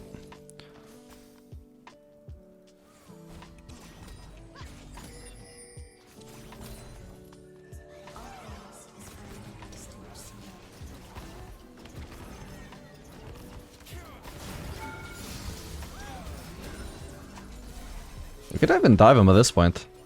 Took a lot of damage there.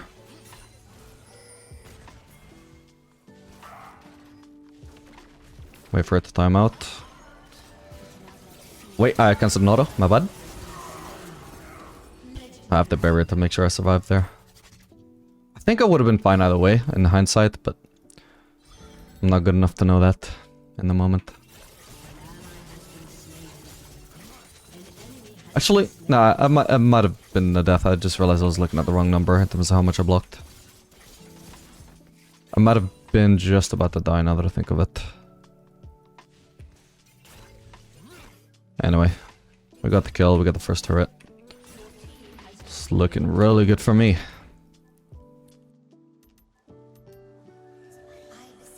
Turret plating will soon fall.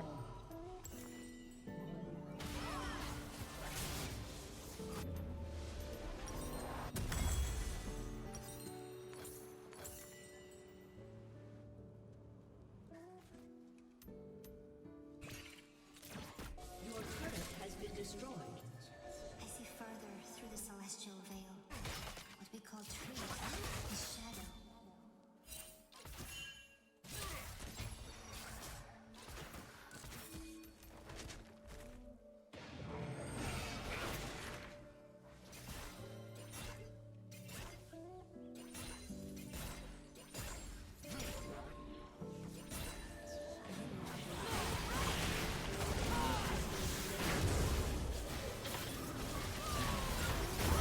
Nice.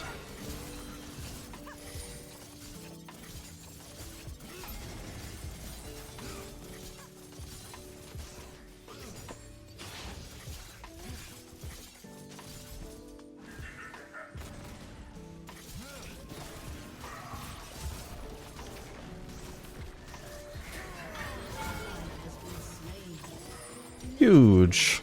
Nice one.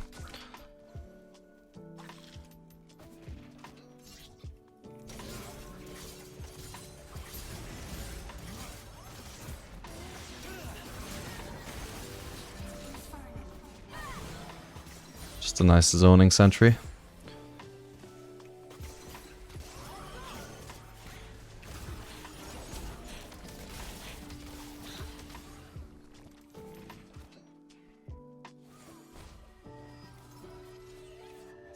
walk the path of darkness. Your team has destroyed a turret.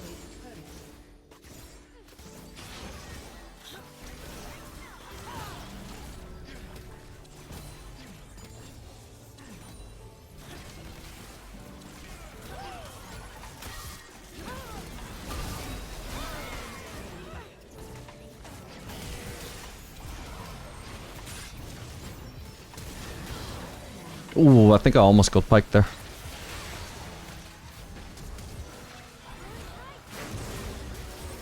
Damn.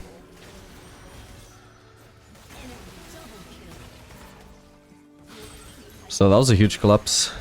That took like 4 of them just to kill me and Milio.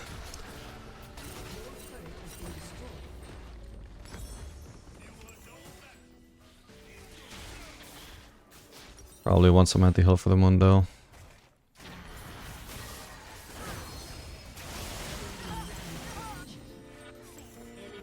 I'll wait for a long sword, I suppose.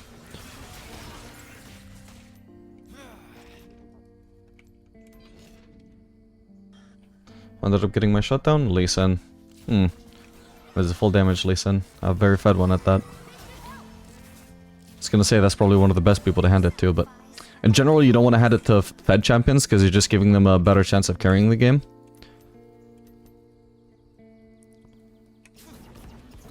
And I deal a lot worse with full damage Lee Sin than I would with bruiser Lee Sin.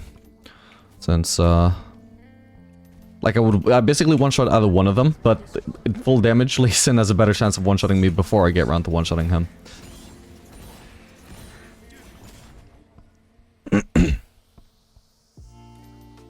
That's pretty much how most champions work for you, for late game Aphelios. Like Garen as well, for example, you struggle a lot more against the full crit damage Garen builds than you do against the bruiser ones, because if bruiser Garen flashes on you, you still have a pretty decent chance of just outplaying him, because you'll just one-shot him, but crit Garen will one-shot you before you get around to using your abilities to one-shot him.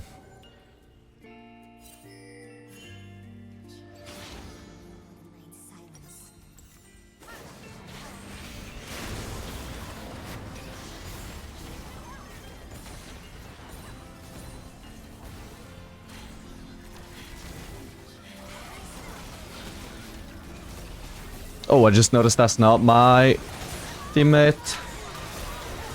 Fuck, I should have red ulted there as well, but I literally, whoever was on the left, obviously now I realize it was Lee Sin. I assumed that was one of my allies, my bad. I don't know why, probably because I just feel like we were already so outnumbered as it was, and then the next person to show up was also another enemy. And now let me see. See if I can decipher my own thought process there. Yeah, it's just me, Milio, and Elise. Mundo's hovering on the side. No, I guess we were even numbers. Until Lee Sin showed up. Yeah, I don't know. I just have terrible awareness, like I said. Okay, Drake isn't spawning anytime soon. I can go Drake. Actually, I can't believe Baron hasn't even spawned yet this game. Like, I've got 12 kills. It feels like it's super late into the game, but it's not even 20 minutes yet.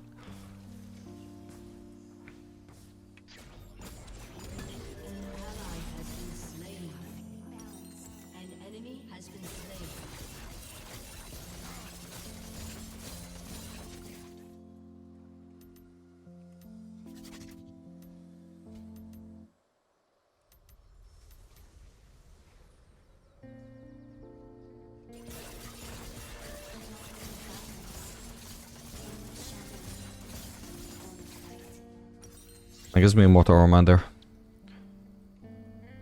on the base.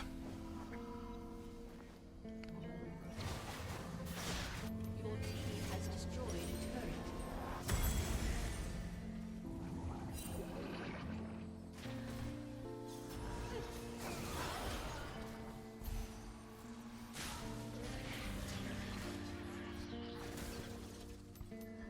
As light reveals our path, Do red buff.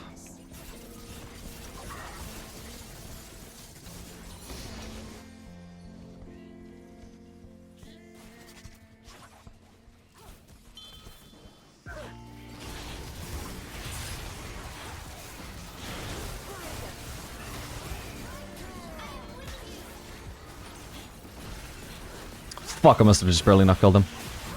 Okay, we got Kaisa at least. I basically also took Mundo out of the fight.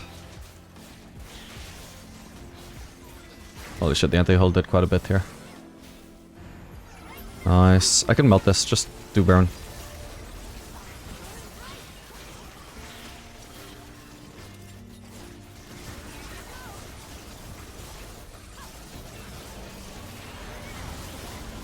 Beautiful. Wow. I mean, at least he killed the least. Technically, maybe you could say that was worth.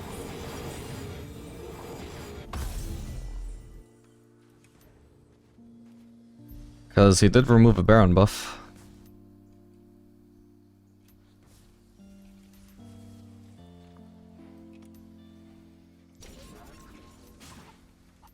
But also between the 3-8 Lee and the 13-7 Lee Sin, I think I'd rather the Lee Sin be off the map.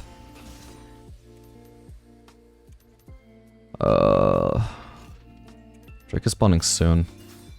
But I kind of also want Raptors just because I melt them.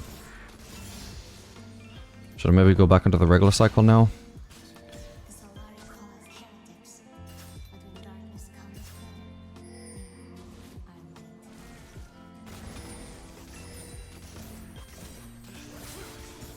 I'm Nah, I think I'm still fine with this cycle. I'll just use whichever. If I want to preserve blue, then I'll go back into the regular cycle so long as I actively need to preserve blue ammo, because like theoretically I would rather have blue for fights than purple anyway. Oh, okay, they're not even contesting. Does anybody have TP? No. Well, somebody still needs to base for that. Or she'll keep on pushing.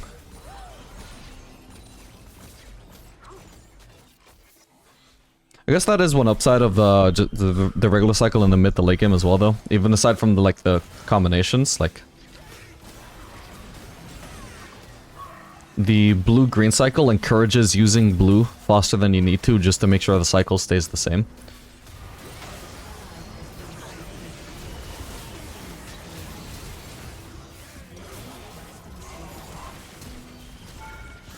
Nice. Whereas, if you're just more flexible with your cycles and you don't actually mind too much what you're using, it's like, well, if you want to use blue for a fight, then go ahead and use it first. But if you don't actually need to use it yet, just go ahead and use purple to preserve blue.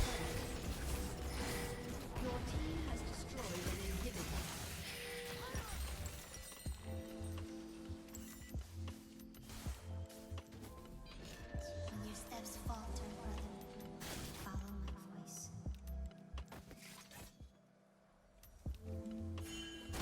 Going for an earlyish Bloodthirster here, by the way, because I didn't even do Absorb Life this game. Oh, this guy should be dead, whoever this is. Yeah, run, coward.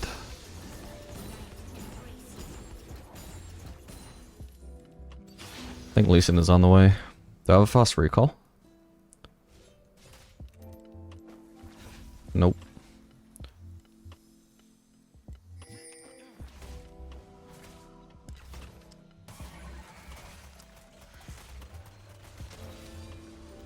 I think this other brush would be too obvious to base in. If they're gonna show up, I at least want the first brush that they check in, like with a Lee Sin Q or something, to be wrong. Then I have a better chance of turning or running away. Make yourself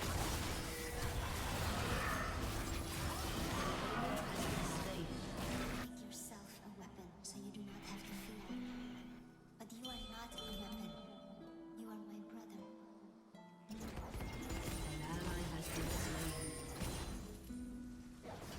I'll shove out another mid wave before I rotate bot. And we should indeed be bot. No point being mid anymore. Besides collecting these waves occasionally. From our fortress, I will guide you. I promise. Whoa. Jesus Christ. Well, good thing I'm really fed, huh?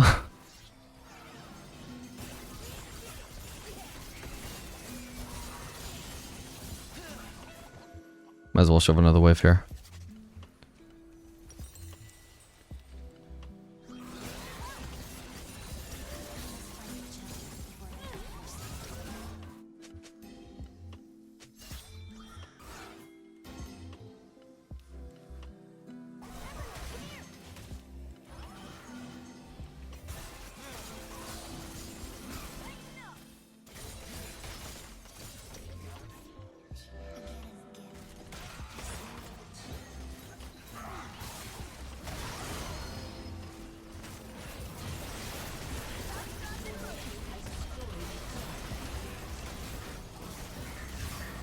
Swear to God, if that guy didn't have bone plating, he was dead there.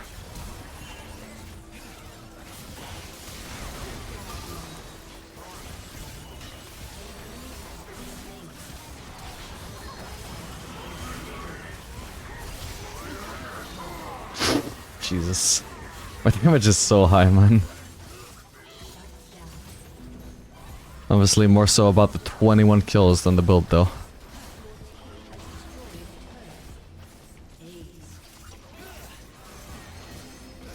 Alright, GG.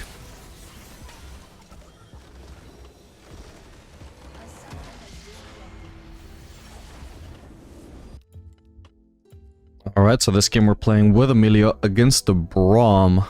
I know that Smolder loves playing against Braum, because we can stack so easily off of him, so this is a good Smolder angle. Alright, so this game we are playing Smolder Milio against the Xayah Braum. I'm assuming Smolder should be fine into Xayah. I think generally you want to face lower ranged matchups. Xayah faced that perfectly, and also we have plenty of mobility through our E to avoid her feathers. Yeah, looking actually at Smolder's stats against Xayah, she's actually apparently his third best matchup. So that's nice. Very kind of her to counterpick herself.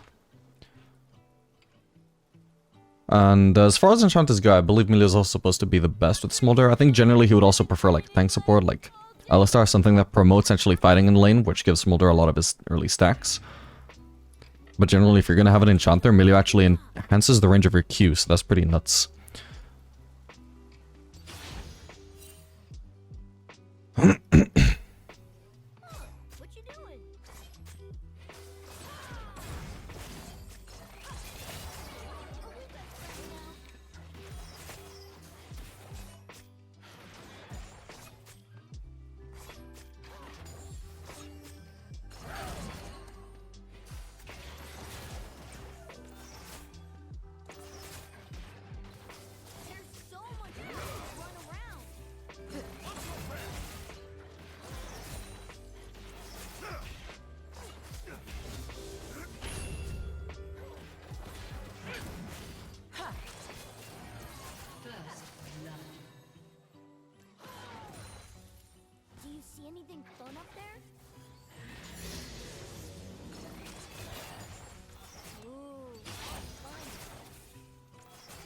Sad. Alright, I need to stay away. I don't know if she has a re-up or not.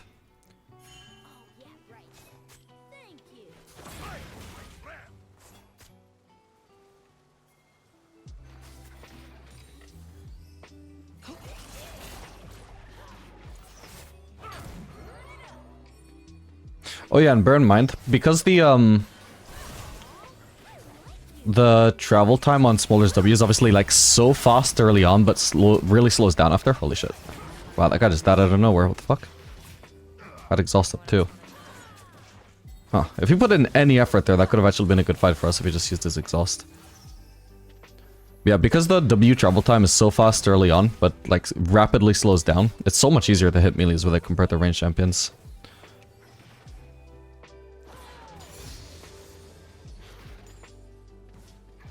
Oh, whoops.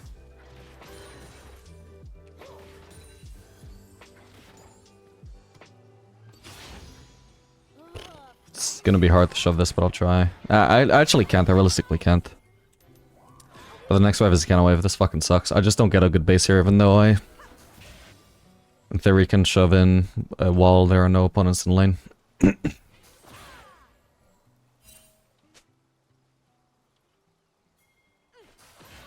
I'm trying to stack my Q as well, but God, it's so annoying.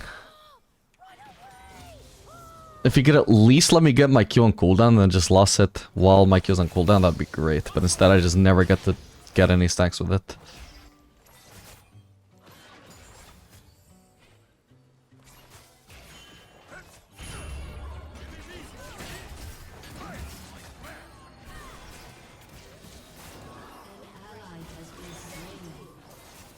Oh shit.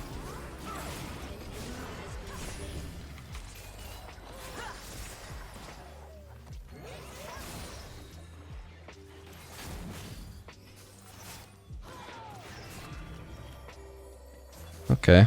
There's a fight on the river.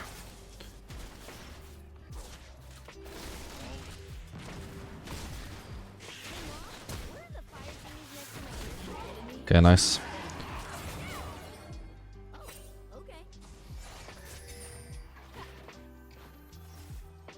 Alright, ideally, kind of need at least his help to shove in, but she's also kind of low is the only issue. Sadly, I don't think she gets the hint. I have to spell it out for her and then she has to return. Okay, I've got some wave clear from my Q now at least. We have the bigger wave, maybe we don't even need her help.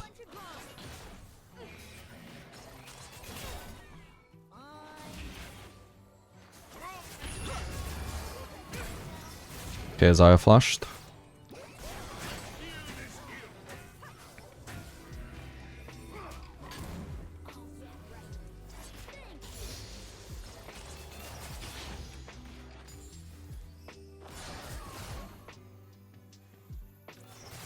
I don't want to use my W right now, I only want to use Q. Q at the moment is a lot more damage per mana spent, and because I have so little mana, that is a pretty important factor for me right now. Mana efficiency.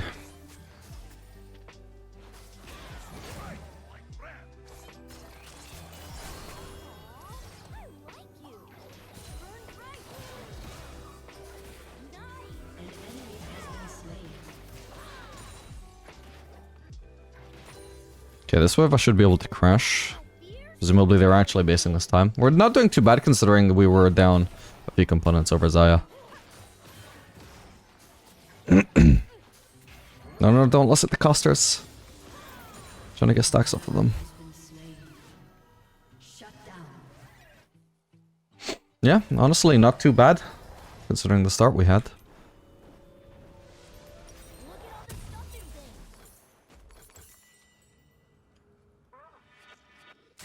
My stacking is on a really good pace right now. I don't know if that's because we're facing Braum, which is a lot better than the Smolder matchups I'm used to having. Or if it's just because of the recent Smolder buff, making it a lot easier to stack Q early on, since we get a lot more mana refund. Just, you know, just from last setting the minions with Q. I suspect both factors are at play here. But I'm pretty sure there's a lot more early stacks than I'm used to getting on Smolder.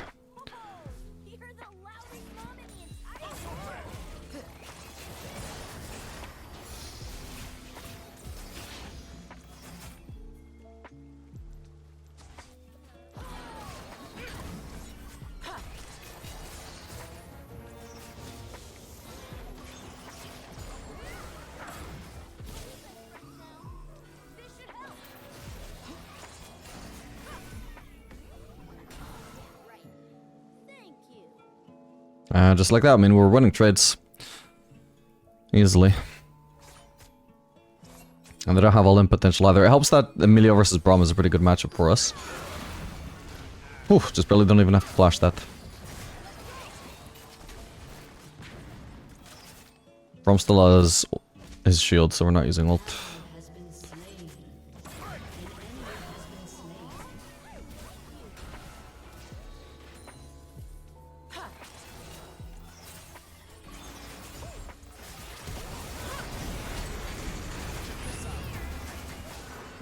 Ah, come on. Bro, dude, what is this? You're joking. We had at least TP on Jace. Oh my god, that's unreal. This is the part where if I was an extremely toxic player, I would be spamming his teleport for the next 5 minutes.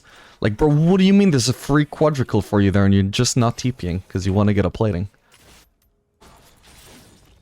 Unreal.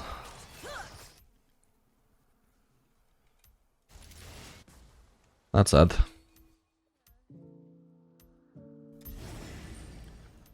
Shut down. Everyone sounds so fun. Can we go now?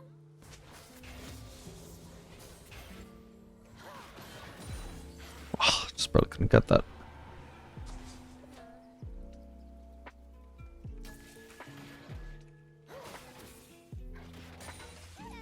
Marino says people think there's no more Imperial dragons.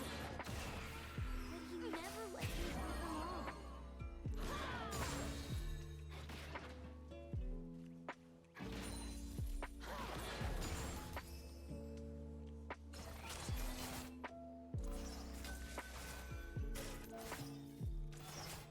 Okay, Xayah should walk up the ward now, and if she doesn't, then if she wants to farm, she'll have to be overextended, so we should camp here. If Milio hasn't used a red trinket here already, he should have. Imperial dragon does whatever he feels like doing. And I don't know why he's just abandoning this position. I mean, maybe we have to be wary of Braum, I suppose. No, Braum was right there. Oh well. Best friends now.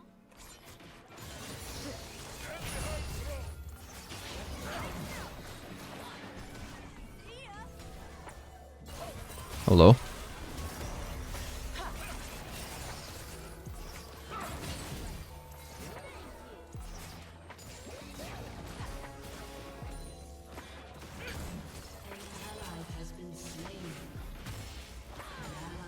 Misclicked, otherwise I could have had the melee with that as well.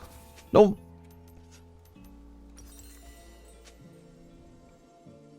Gotta stay on my claws. Like Mom always says. Honestly, it's possible that Milio builds that don't even... Oh, sorry, Smolder builds that don't go for mana are actually viable anymore, because... This is a pretty, like, decent mana that I have right now while I'm just actually kind of spamming abilities. I need to be careful right now, because Braum has ult and I don't have my E.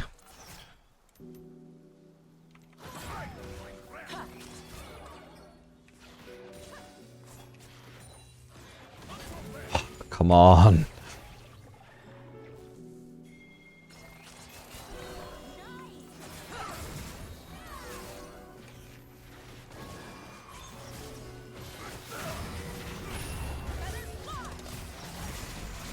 That was a terrible Braum shield, holy shit. Oh wow, wait, they all died? Shit, I might be dead now too. I didn't realize they were all about to die. Yeah, I'm dead, sadly. What the fuck happened there? I mean, I guess Xayah feathers just destroyed them, right?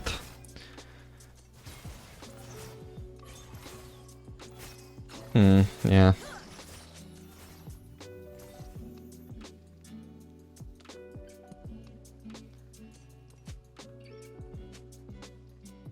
Yeah, they just went way too deep there, really. I could hit Braum just fine, but clearly they couldn't. And obviously I wasn't at risk of the feathers, but them actually being at risk of the feathers, they just needed to respect that. And I needed to respect the fact that my team was about to die, because they were clearly not respecting the feathers. But I wasn't paying attention to them, sadly. People.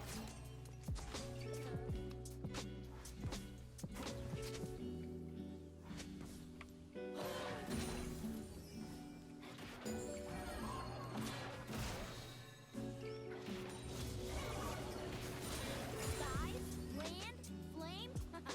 I was born to rule them all.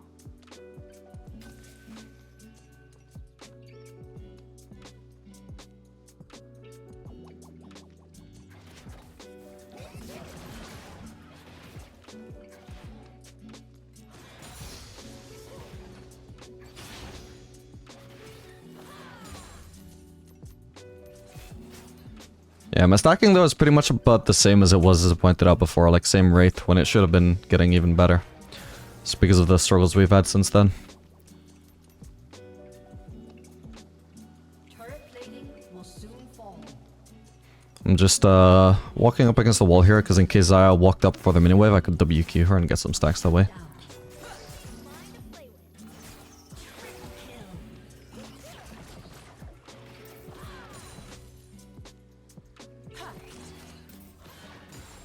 Wave gone, carry on. Your team has destroyed a turret. Damn, what she died to? So much room to run around. Red buff and collector, actually, I suppose.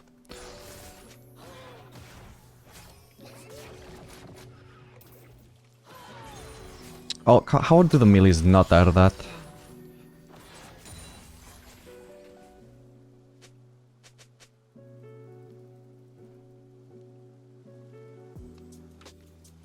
Also, I need to slow the wave, right before I'm about to hit the second Q, actually, not when I hit the first Q. Because then I'm just delaying the wave reaching me, which gives Xayah more time to bully me before I can Q the wave. I have to give this up, though.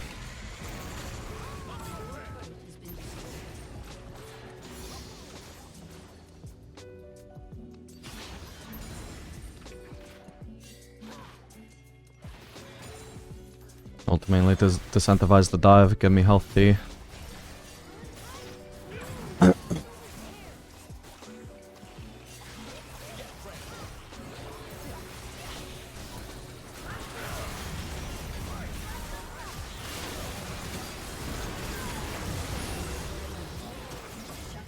Well, I need to get out.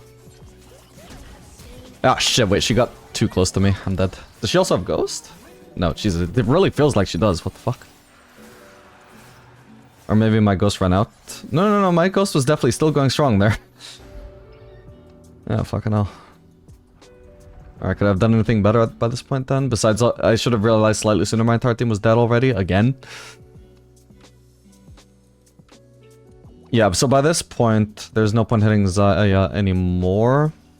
Really, so the problem really is just that I wasn't willing to use my flash until she flashed, but by then it was too late. Hang on. I can get this. Yeah, so the problem there is that I cost myself a lot of distance on that chase by not skipping this wall with my flash, instead going around. But Xayah skipped this wall, so she gained a lot of distance in that chase, right? But by the time I've seen, oh, she's willing to skip this wall or with her flash. Okay, then I need to flash as well. There's no wall that I can skip anymore. I already made the mistake of costing myself a lot of distance there, right? So that's what went wrong and the main reason why I died there, besides overstaying a little bit. I could have avoided being in a scenario if I didn't overstay. But after I overstayed, yeah, that was also another issue, is just... I wasn't willing to skip the wall and Xayah did. And it wasn't a thing that I could react to after she'd done it.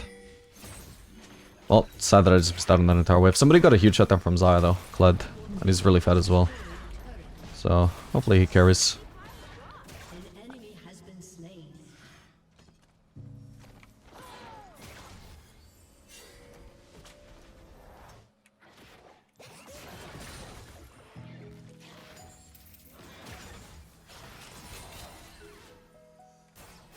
Let's get the red buff. Oh no!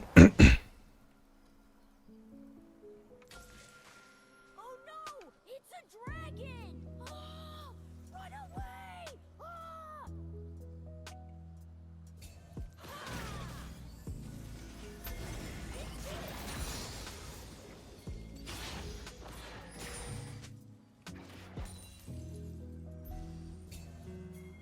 Okay, they're on the Herald. I have to skip the red buff, sorry, the red trinket for now, and just rotate, although this fight is not looking great either way. Now I'm on the wrong side of this fight. Yeah, did all I could there, which was not much.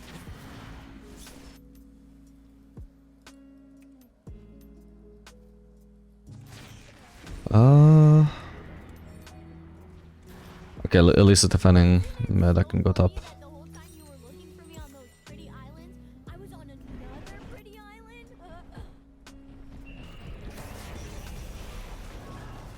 Wait, should the start is dead.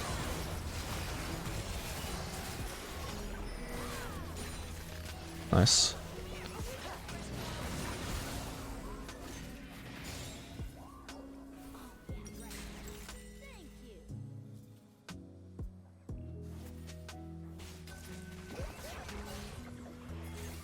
Can't overchase there.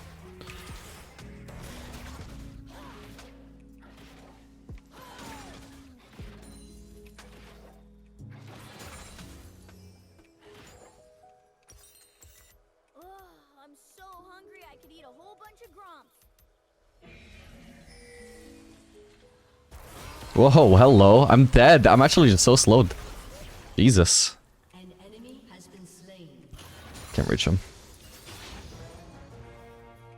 I can try and poke him through the minions, actually.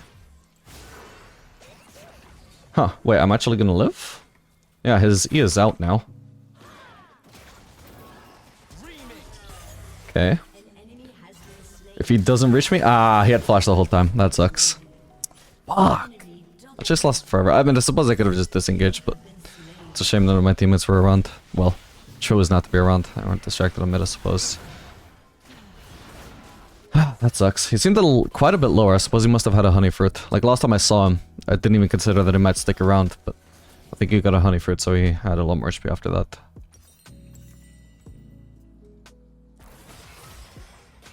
Or maybe something else, because I mean, even now he's just suddenly back, like he was... Well, no, but that's after his ult, right?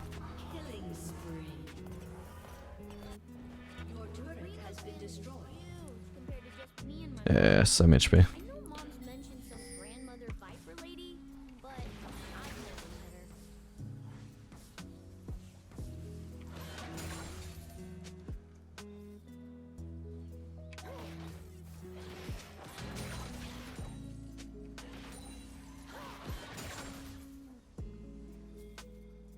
I'm gonna have to start rotating.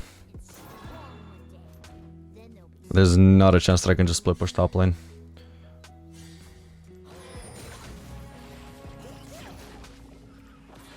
Can't stick around for that.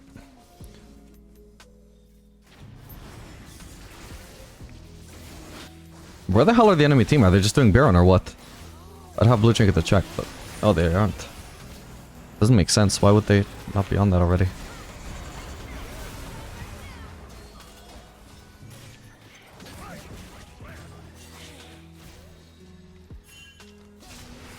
Okay, cool.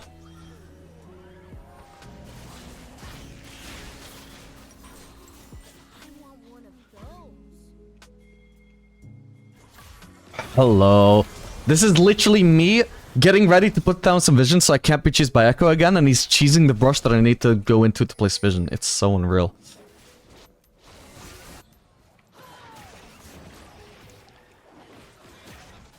I could have just warded that brush, but it's much more... Like, I'll see Echo coming much sooner if I ward that brush instead, and it's just casually chilling there.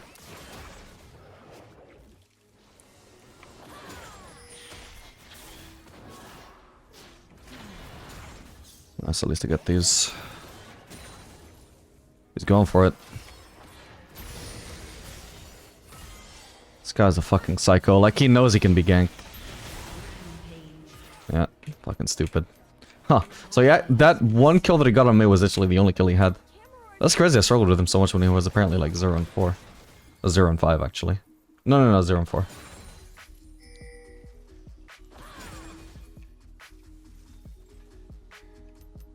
Okay, my stacking is finally actually starting to speed up. Oh shit, they're on that. Marino says people think they're Now they're not. but he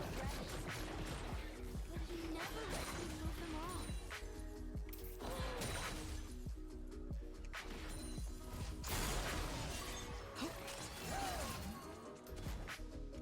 Now I gotta push this turret. I'm way too slow of turret pusher on Smolder. An ally has been slain.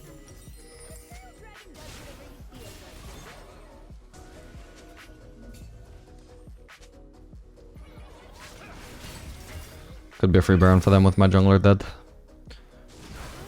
Oh wow, it's already dead. What the fuck? That sucks.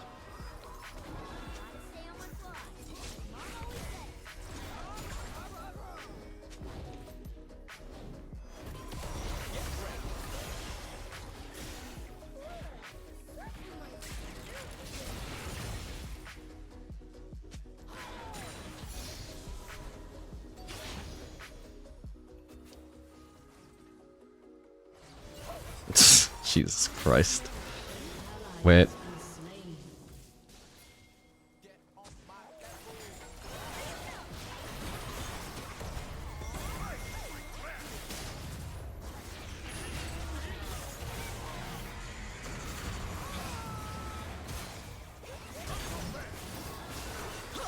Oh yes, my ghost just barely got me over the wall. How did she auto me once there? Oh, thank God. That visual was misleading and I was hoping it would be. Dude, the only reason... And by the way, I forgot to even talk about the ghost on Smolder this game, but I mainly ran it because it's good to kite their bot lane. But also, holy shit, the only reason I even made it over that wall with my E was because I sped myself up with ghost during my E and I just barely made it to the other side. When otherwise I would have failed and just been insta-dead.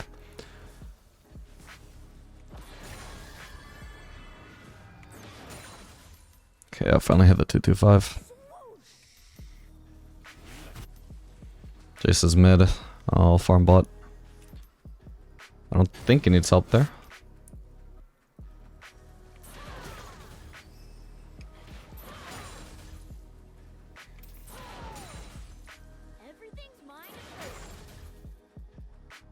Oh shit.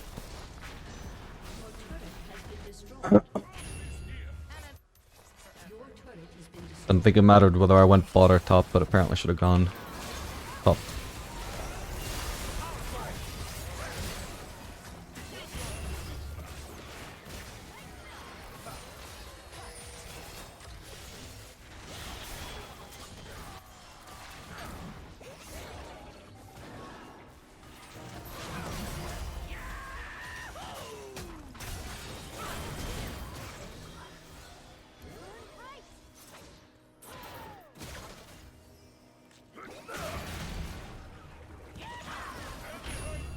Gonna have to ult them. Wait, holy shit, they are just pushing. It didn't even slow him. What the fuck? Alright, we can't keep chasing. Really? This is so fucking sad, bro. If I'm unlucky, my base gets cancelled by minions. Holy shit. Alright, the Braum broke my ankles. Their mom should have taught him not to take bites.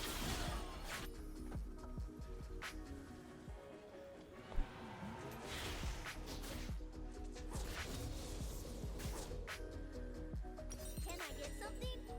Pretty please. Well, so much for the Kled carry, I think. The last time I pointed out he was fed, he's only had like 1 or 2 kills since then. And that like 5 deaths, he's really fallen off. So I wish he would prioritize letting me get farm. I'm clearly gonna be more of a win condition than him.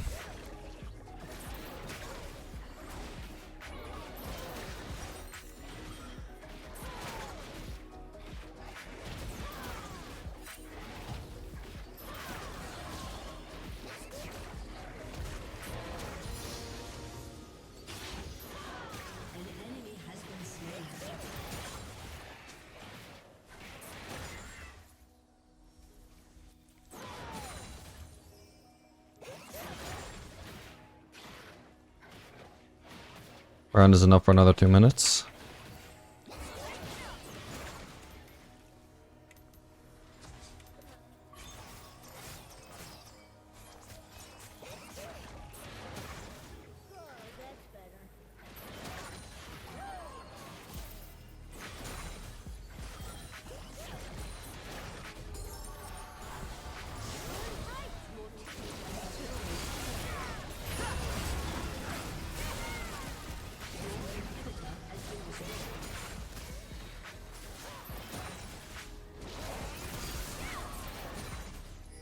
Go for Arcanon.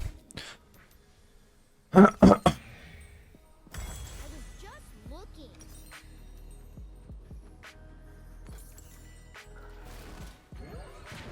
Probably, yeah, definitely gonna want Lord Dominic's actually deal damage with Q besides the burn. I need some DPS here. Maybe even Lord Dominic's third could have been good here.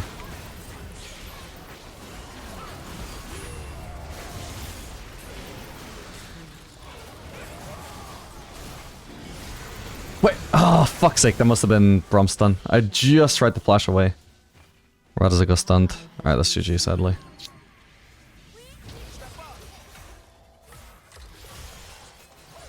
Don't know why I voted no. I mean, they're clearly about to end.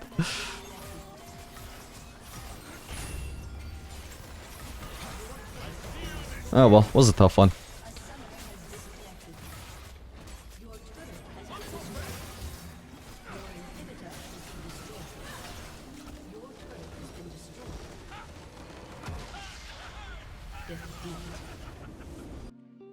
Alright, so this game we're playing with a Pyke against a Janna. Aphelios is pretty good against Janna. That's about it. I'm just gonna pick Aphelios. Alright, so this game we're playing Aphelios Pyke into Smolder Janna. Smolder's running Comet, so he's gonna have a heavily poke-based playstyle in the early game, which is not ideal to face as Aphelios. But with Pyke we have some engage, so hopefully we can make some stuff happen. Otherwise, just as long as I can survive his poke, should be fine. It's gonna scale worse with Comet as well.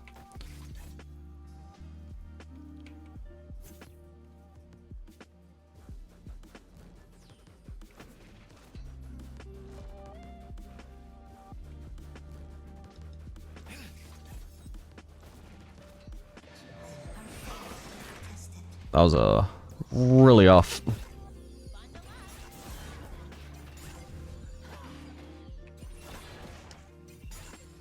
Holy shit, this minion just stopped getting focused. No wonder I missed it.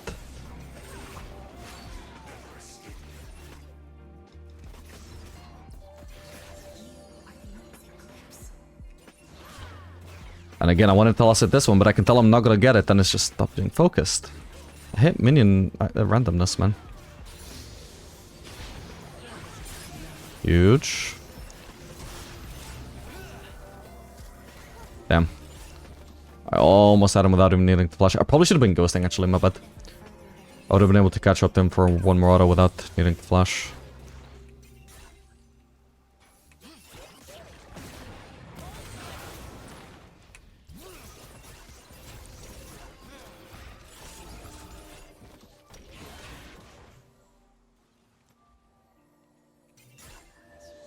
Shines brightest in darkness. Yeah, this is how I was smolding. I was hoping, this is how I was smolding. Hoping that Pyke versus Smolder would go in the early game.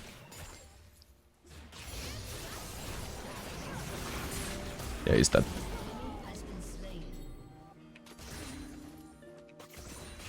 Do I want to go Yuntal this game? I suppose I could, but I'm not gonna force it.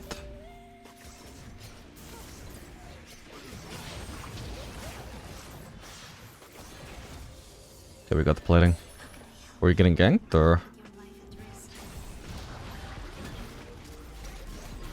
Oh, really?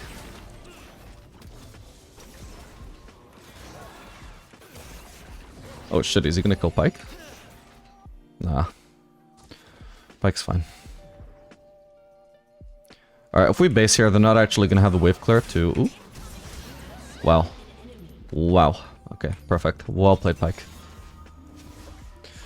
Yeah, anyway, especially now, when it's only Smolder by himself, he doesn't have the wave clear to shove this wave by himself, so... Don't have enough gold to do Pickus in the long sword, so we'll actually go for this Radiant Dark. Actually, this is probably even better overall, just because I also get to pair it with Refillable Potion, which will help neutralize what little poke Smolder has.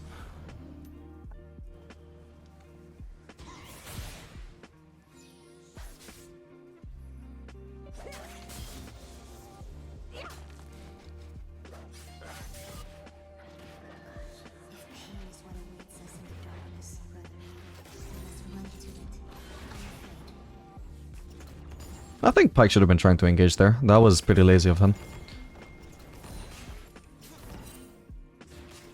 I know Janna's not in lane.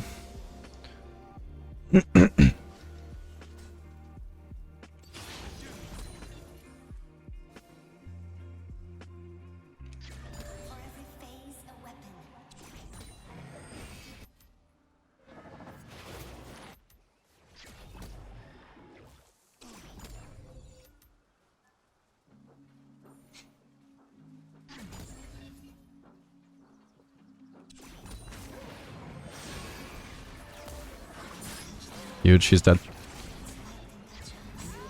Don't even need to use an ability, just auto attack him to death. Could be getting ganked here, let's hope not.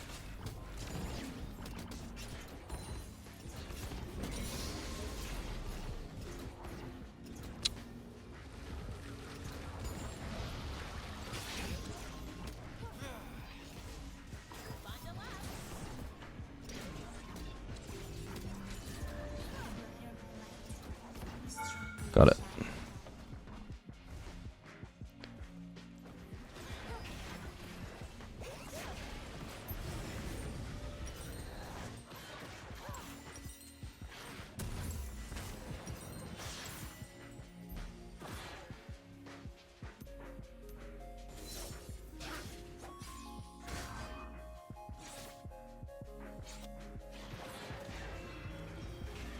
You cannot feel a tear running down your cheek. I cannot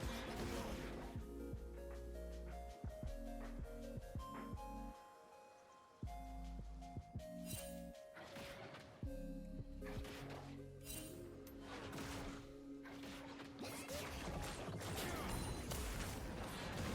go. Okay, he landed a CC. I'm gonna Ghost forwards. Ghost is pretty nice with engaged supports as the fellas, because otherwise, like, generally your follow-up is not great, but it might have even been overkill here, because he landed his hook as well and pulled him towards me, but your ability to follow up stuff from a distance is just massively improved if you have Ghost, at the very least.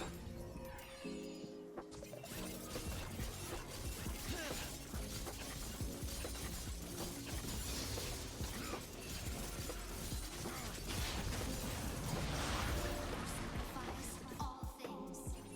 An enemy has been slain. By destiny.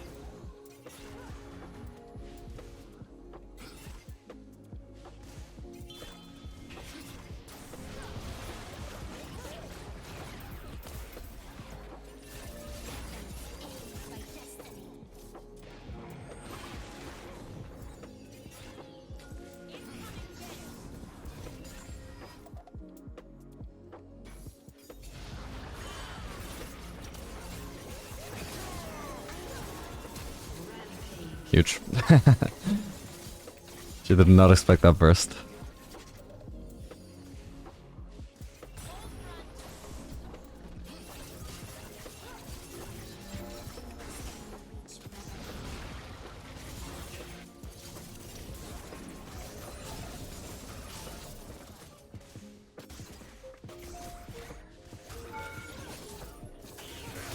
That's crazy. Can't believe she actually died to that. Wasn't thinking about the Pyke ult, I just wanted to harass her with a lot of chakrams, because it's satisfying. We got the plating, right? Yeah, just barely. Light reveals our path. So will darkness. I might have to concede missing a cannon wave here. Or at the very least, he'll crash it and make me miss most of it.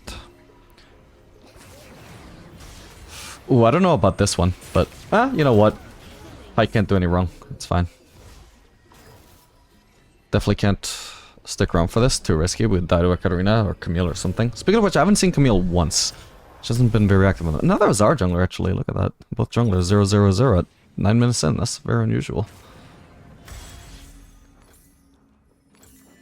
We knew this would not be easy. The way forward, written in scars. Uh-oh. I just had to say something. Oh, man. That blows. If only Katarina or Yasuo could have guided them downwards instead of upwards, and Momo could have cleaned up. Oh, he's still gonna try, but he's probably gonna fail. Maybe Pyke can do something there. I promise. An ally has been slain. Thought it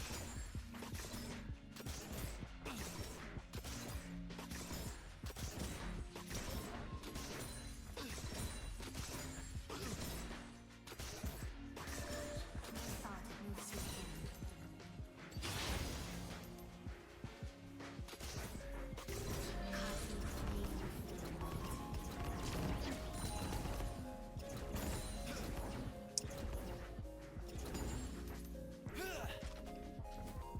Am I actually alone here? I feel... okay, yeah, there's Katarina. I was gonna say, I'm gonna back off because I just don't feel safe at all. Having no knowledge of Katarina's whereabouts. And no vision.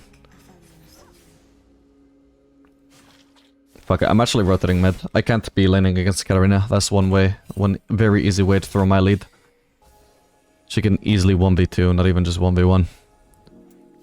I can't allow the swap to happen, so we just... go with it. Okay, Katarina's now back mid, so where do I end up going? Is she gonna stay or is she gonna go back bot? For now, it seems Smolder staying, so we stay.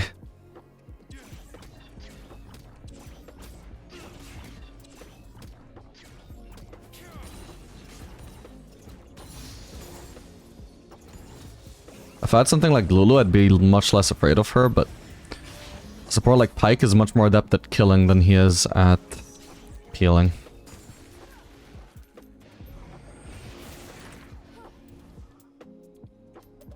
Don't want to get close after we missed Pyke Q, and I don't know where Camille is. Okay, I see her now.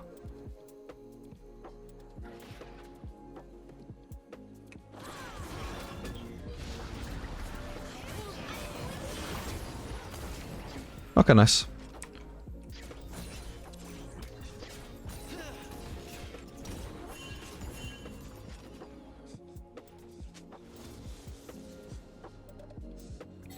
I mean, this is surely just Camille overextending, right? Fucking reach her. Yeah, that Momo was slightly blocking me there, sadly. Took me a while to finally root her.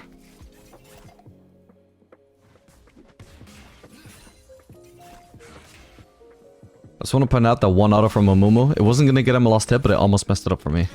Why do people do that? It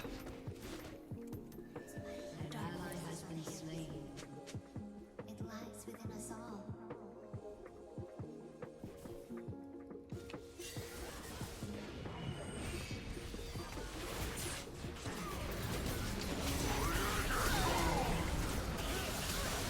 Holy shit. God damn. Alright, you guys get this Drake. Between the three of you should be easy. I'm gonna push this. Okay, two of you. You did well, Aphelios.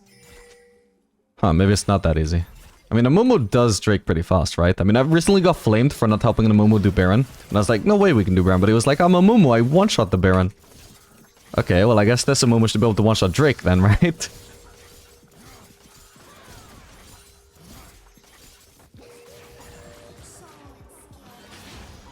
Can I get this? I think I can. If they actually let this wave crash, what the fuck? Jesus. There we go. Oh, jeez, I'm ghosting. Oh, no. Okay, I live, thank God. Jesus Christ, all that effort for just for fucking plating, though. I don't know why I'm bothering picking this up. I clearly need the base. I got so much gold anyway.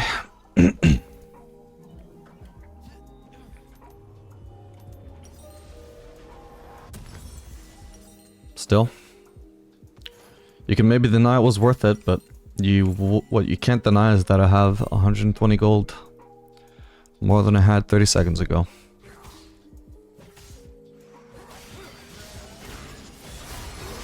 $125 actually.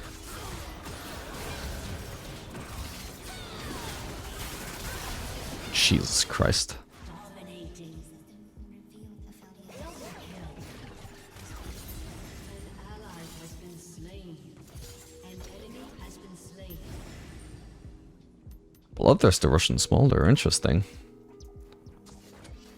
It's like I said, maybe he can actually get away with manaless builds now. If he can, then honestly, that doesn't seem half bad. His scaling, as soon as he hits the 25 stack spar spike, which is obviously way before he finishes his first item, with his scaling with lifesteal, I mean, is like actually pretty insane.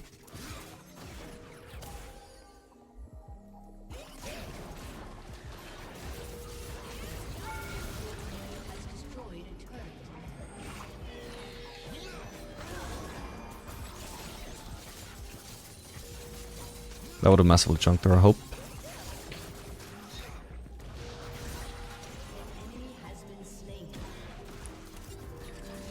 Yeah, obviously it's pretty impossible to pressure Smolder now. Oh. Yeah, no, we need to just get out. That was way overforced from Pyke.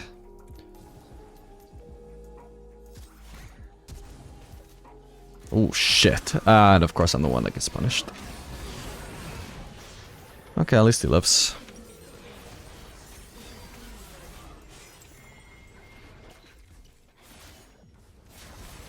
How long was that fucking gap close from Camille, though? That was like a max range E followed by a max range E flash. Then still has the ulti gap close on top of that. Incredible. Nice one, guys. I guess it all worked out in the end. Even with the shutdown they picked up from me. It's onto... This is actually I feel like recently I keep getting really unlucky with every time I drop a big shutdown. It's onto their most valuable member to have a shutdown. But this time it's just onto the fucking like 0-3 Camille. Like I don't give a shit about that. She doesn't even skill it well. Usually, at least with champions that don't scale well, whenever they get my shutdown, they just always seem to be fed, so I'm still giving them, like, good chances of carrying the game. But in this case, it's extremely unlikely that Camille carries the game. That's the best possible person I probably could have given my shutdown to. And then we win a fight on top of it.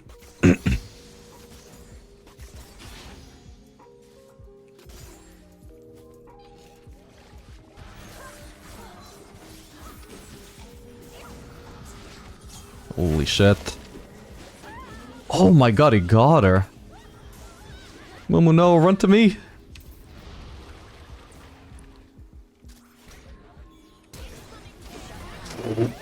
So unnecessary, Momo, so unnecessary. Fuck me.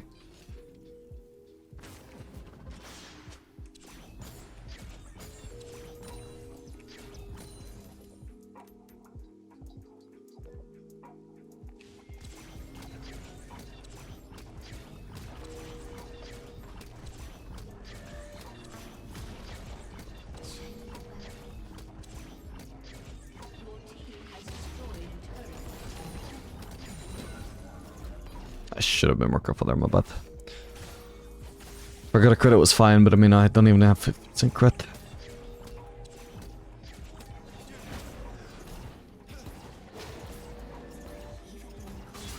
Could go for Renekton.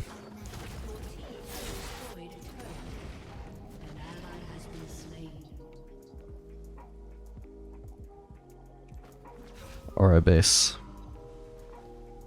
I got Ghost up though if we do want to go on him. Okay, Yasuo's gonna be defending, I may as well go here. Careful. Camille's on the way, Renekton could be in these brushes.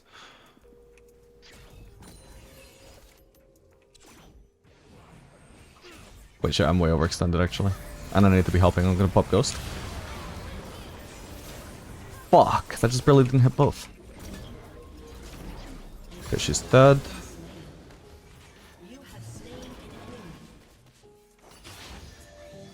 Wait, I have useless purple ammo here.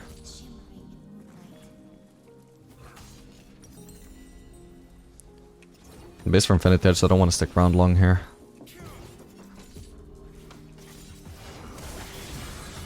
Holy shit, how did that Amumu ult hit Katarina? Oh my god. Huge. Alright, I push. I should be able to get... Oh no, no, the start is already dead. So sad.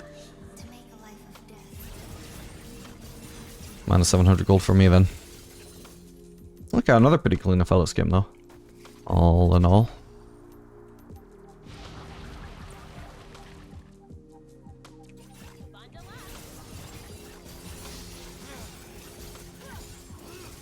So I'm gonna back off. Oh.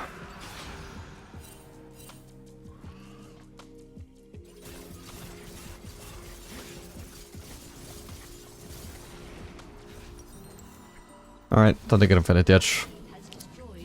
Yeah, I'm gonna look that up actually. In fact, I feel like I recall Smolder's win rate with Bloodthirster actually looking okay last time I checked on this patch. Or I might be confusing him with a different champion, but let me see. Because I'm curious now.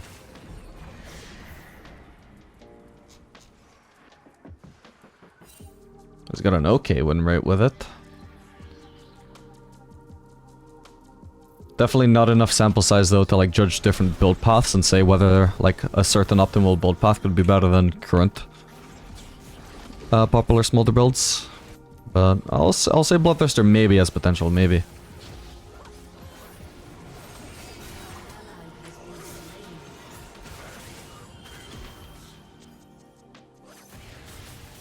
I'd be down to try it out in a low stakes game.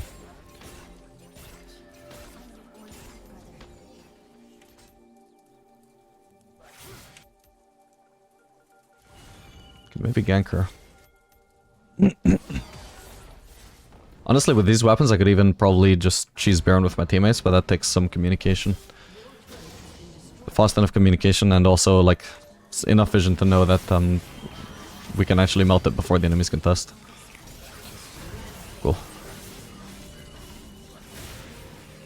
I can still try and do it now, but it's a lot worse. Ideally, I have the red Q into the white green, because I want to have white green, but I want to have chakrams already pre-stacked with them.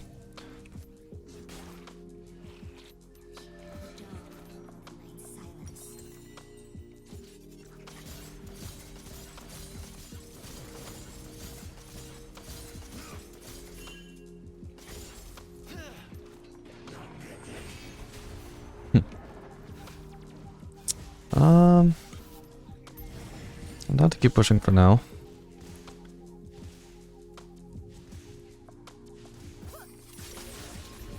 Do I need to... I'm dead.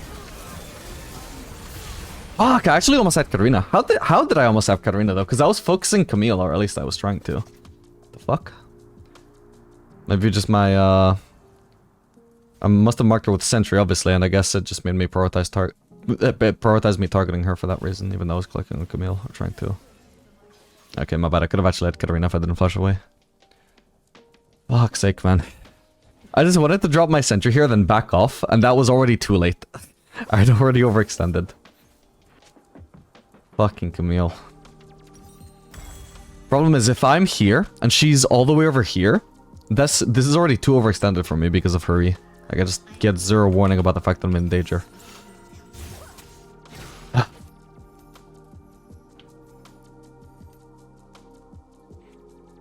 So we'll go top, I'll go mid.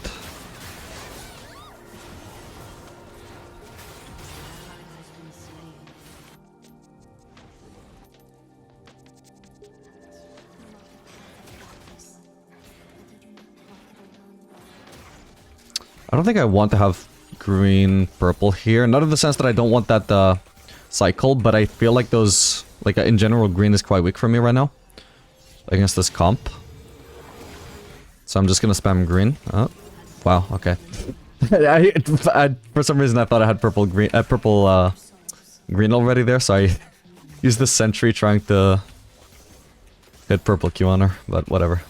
But yeah, I just want to get blue here ASAP is what I'm saying, because I want more teamfight damage or like more 1v1 potential if I get dived on.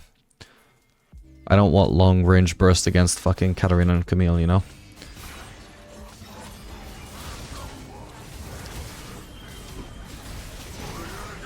Nice one.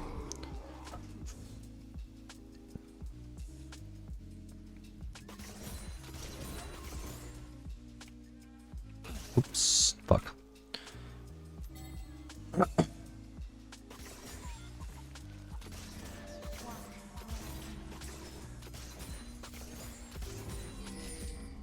don't get the last one. I could potentially one-shot her. Oh. Whoa, what the fuck? Let's stay away from the dagger.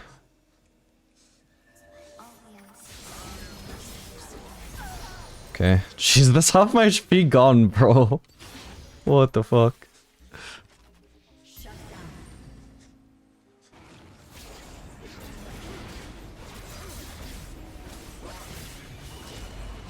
Holy shit, we get soul if we got this. Nice.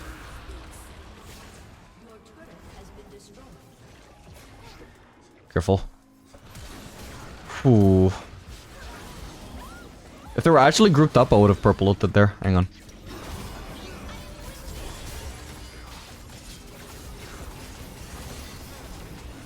Holy fuck, that was a little bit lucky. I didn't even realize I was getting a swap there, but that actually worked out perfect.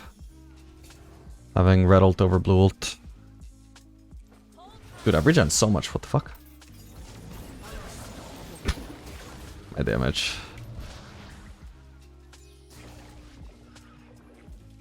Honestly, I 1v1 Katarina now if necessary. Not Camille though, she's too tanky.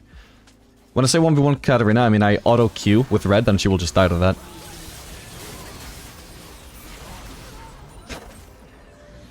Fucking hell.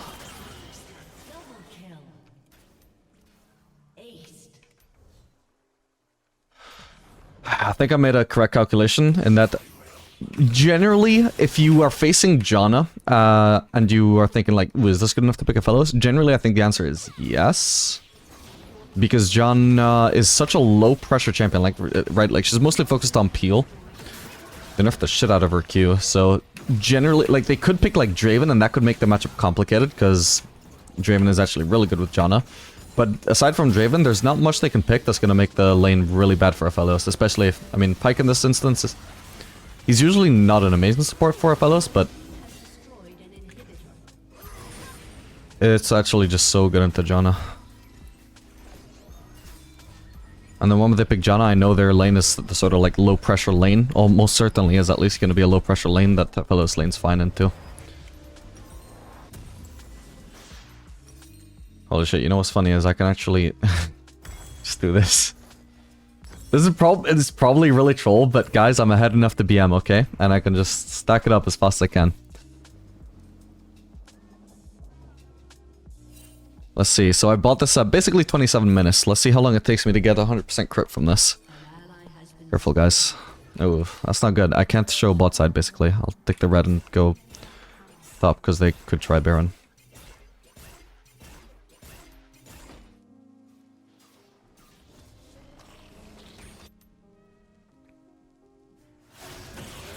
Okay, nice. Their jungler's dead as well now. I'm gonna use red Q because if I get below a certain ammo, then I can one-shot Baron.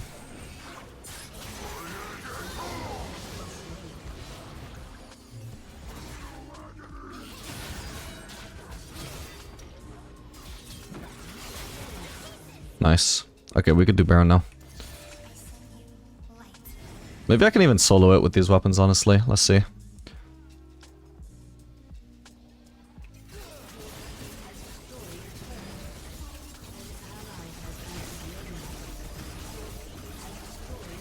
Oh yeah, this is getting soloed. No, guys, come on, let me do it first. Oh, well, GG. Alright, gamers, this game we're going to be playing Jinx Lulu into Kog'Maw Yuumi. Unfortunately, it's going to be AP Kog'Maw. Basically, it's a mage ADC, or mage bot laner. And mages are Jinx's toughest matchups. So, we'll see how well we cope. Or how badly. Okay, we dodge one poke, get hit by the other. Honestly, I might be down for Vamps up the rush here. Because we have no ability to engage on them at all. It is just purely going to be a question of how can I survive this matchup? The answer is going to be, well, sustain. There's no other choice. No other way. So I can't fight back. They just outrange me too hard. But fortunately, poke is literally their only win condition, the only thing this bot lane does, and then they skill pretty badly, I think. Well, not they. Kog'Maw probably skills pretty badly compared to his AD counterpart. Especially if I'm building early sustain. But yeah, okay. I've sold myself on the concept. We're doing Vamps at the rush.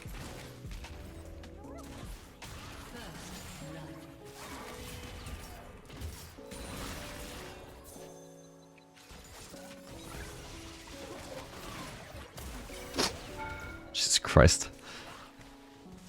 I figured that was worth using my W there on him, even though he had a shield, just because it would slow him and I could land a Q, but it took me forever to get him ranged to land that Q. By which I mean rocket, obviously, I just mean auto. Alright, I really want my first base to be on a Vamp Scepter.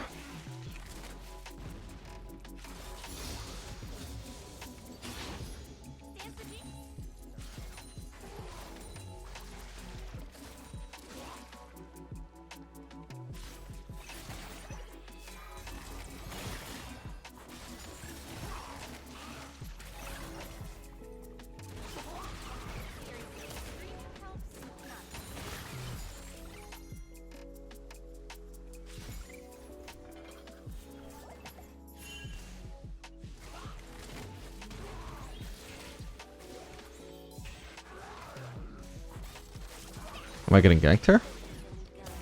No. Dude, I almost was willing to pop Ghoster until I saw Wukong on the map and I realized, no, I'm not getting ganked. Why the fuck is he ignoring his CS to chase me down then?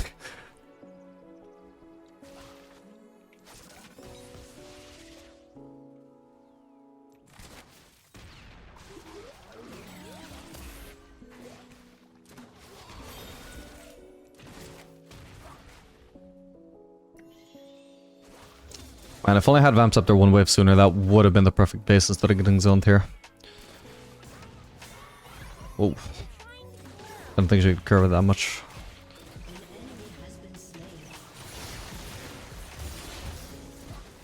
Alright, we thinned out the wave. Now that Lulu's back, they can't zone me from it anymore.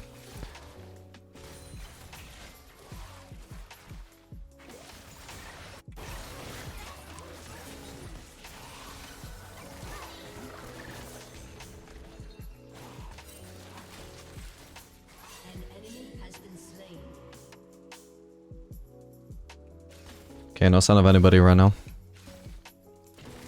Kog'Maw's TP, by the way, remember, he can't take a bad base. He's probably basing here. No, he's not. Okay, if that wave is a Kenna wave, then this is the perfect base timing. Hopefully they don't freeze it. Yuumi's trying to. Kog'Maw isn't this smart. Kog'Maw's low IQ prevails. Freeze, the wave does not get frozen. Oh, no, not BF sword, not BF sword. Do I even want to do Yuntal here? I don't have to. I mean, it's actually pretty much a full range comp. Huh. Their comp is going to be really annoying, actually. It's much better that I'm playing Jinx than Aphelios, at least, but Jinx is not very good into this comp either. Like, probably Ezreal would be quite good into this comp. They do have 2 melees at least, but yeah, very range focused overall with 2 mages and a Yuumi.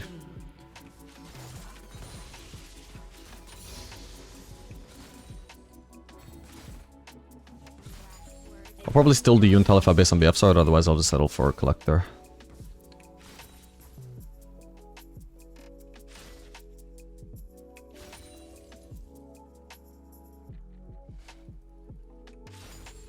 We've actually barely even been hit by Kog'Maw poke, but I'm not gonna let that delude me into thinking that I'm not actually gonna get heavily poked in this lane. I'm still going for the Vamps up there anyway.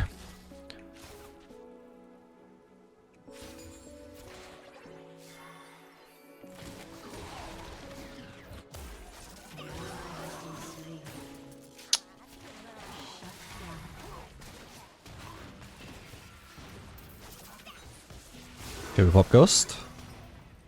Come on! I'm just so slowed, man!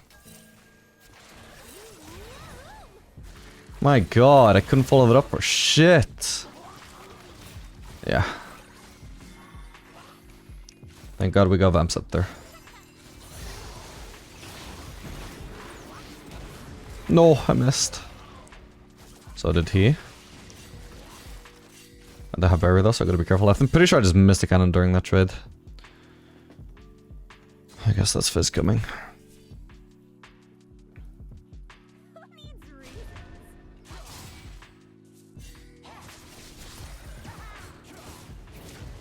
We probably just need to get out of here, buddy. Oh no. Okay. Huh, not too bad. What, Lulu? Sad, that was her picks that got it as well. Bit unlucky timing, but I think she should have already stopped hitting. Got Nunu on the way now.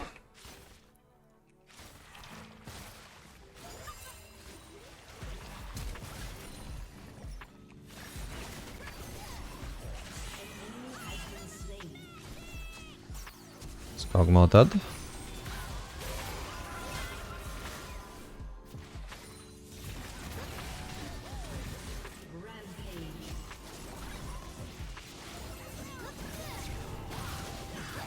Fuck me.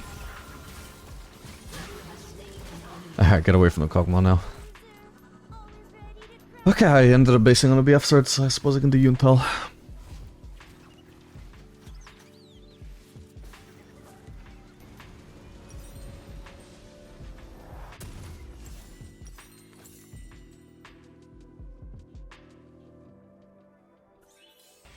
part of the plan I just made up.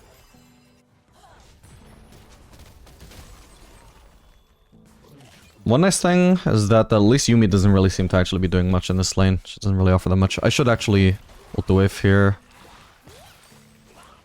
Boom, I get a cannon, I get 3 casters, and they also get much less turret damage now. He tries anyway. If he really wants that plating, cost him some HP there. Whoops. That's half HP just as soon as I arrive into lane, just getting hit by one, like, 2000 range combo. Yeah, Vamp Scepter very much needed here. Huge. Well played, guys.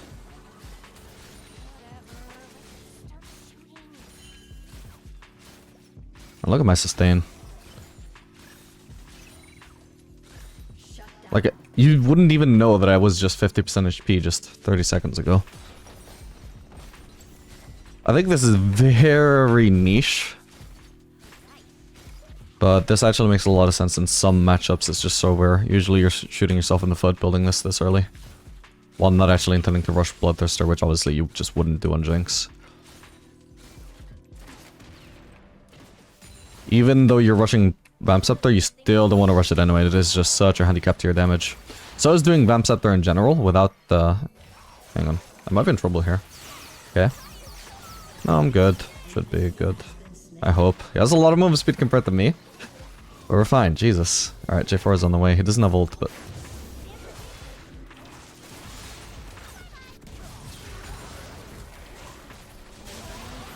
Beautiful.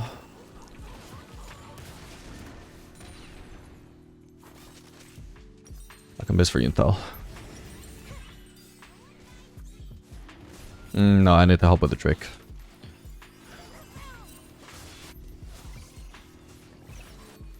Okay, looks like Wukong isn't contesting anyway. It's half HP anyway. Whatever. I'll just actually shove a wave in base. Holy shit, getting 20 HP per auto. Nuts.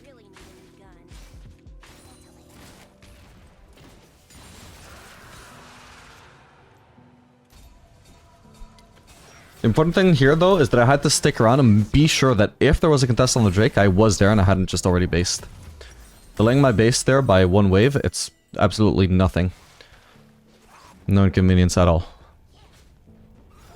But my team losing a Drake fight when I could have just been there, that would have been an absolute disaster. Holy shit, Fizz. That was absolutely not worth the risk of his flash.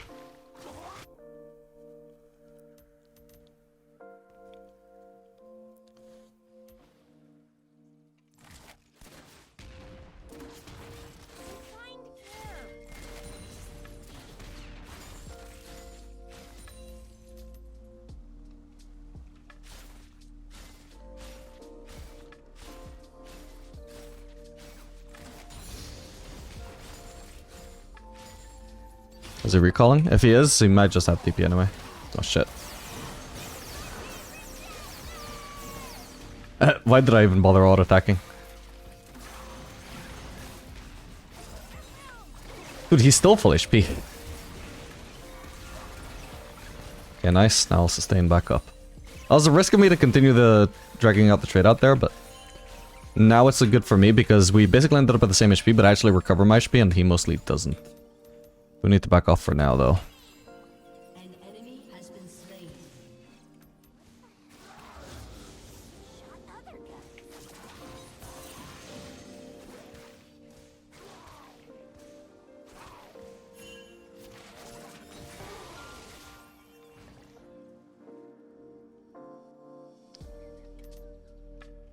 Let's just behave.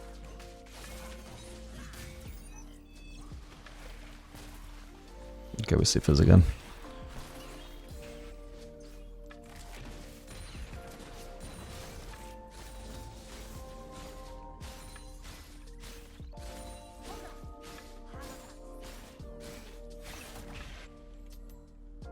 Turret plating will fall soon.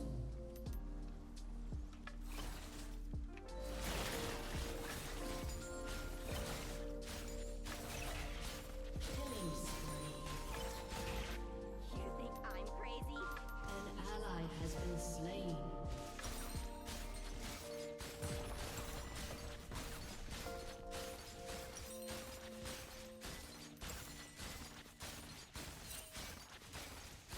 Well, looks like this game is gonna go fine.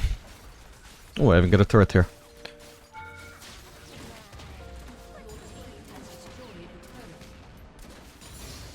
Holy shit, I just got 3 crits there. 21% crit.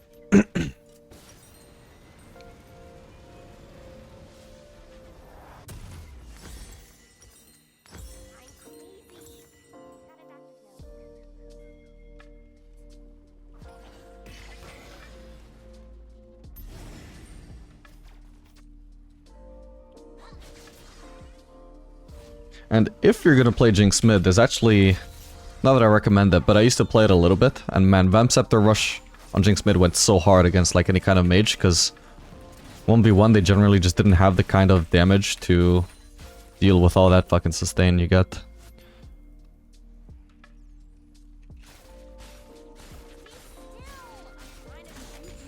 You would still run into issues later when the burst became really high, but... At least immediately after getting Vamp Scepter, you were kind of unbeatable.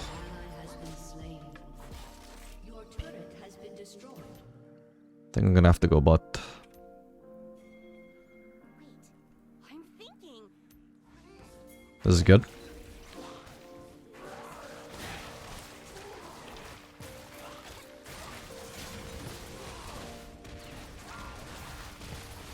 I'll let Nunu get something at least.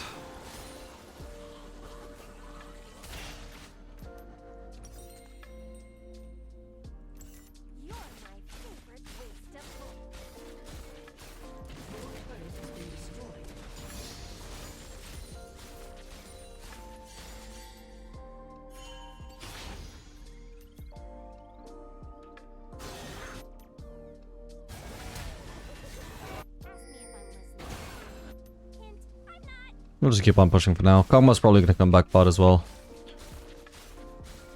As far as I know, by the way, AP Kog'Maw gonna have to really hard on either this patch or the previous one. I don't think he's playing a strong pick even.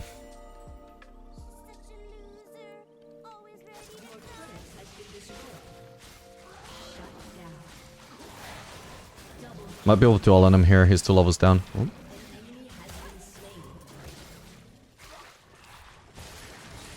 Got it. I did lose a lot of HP to this though.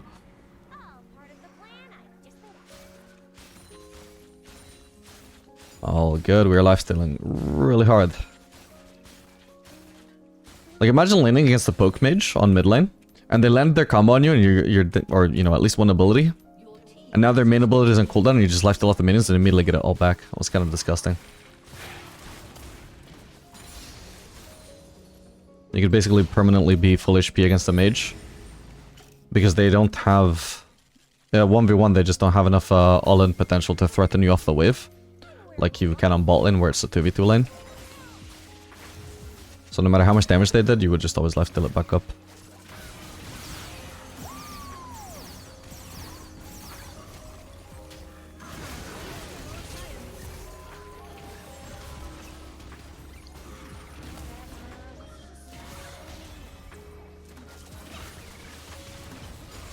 $25 gold, baby. Christ, this Wukong is just so tanky with Yuumi on him.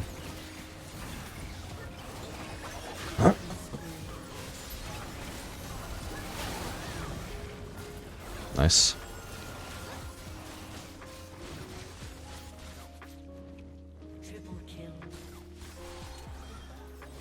Oh, dude, no, I wasn't looking. Dude, ah, you're kidding me, man. Fuck's sake, that sucks. My bad. At least he dies. Had a big shutdown.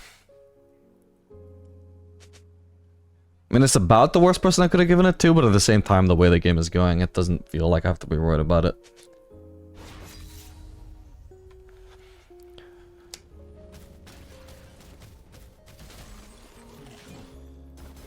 So I'm gonna do Infinity Edge now, and then 4th item, where I would usually do probably Lord Dominic's, just because I already have the Vamp Scepter, that is the point where I would just want to complete my Bloodthirster, but I think no sooner than then, really.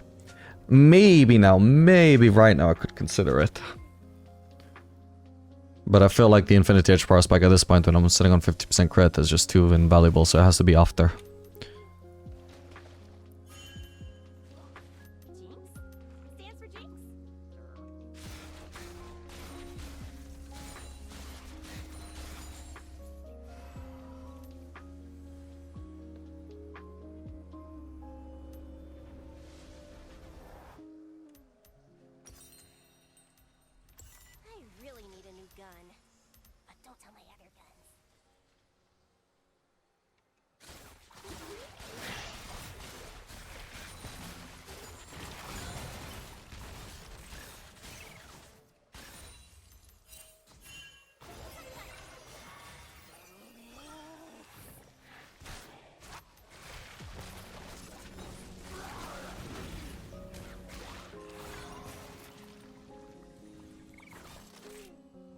Where's Fizz? I need to know where he is on the map. To be comfortable, there he is, spotline.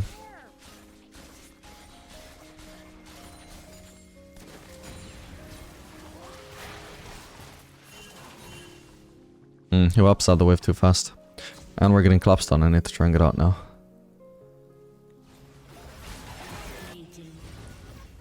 Nice.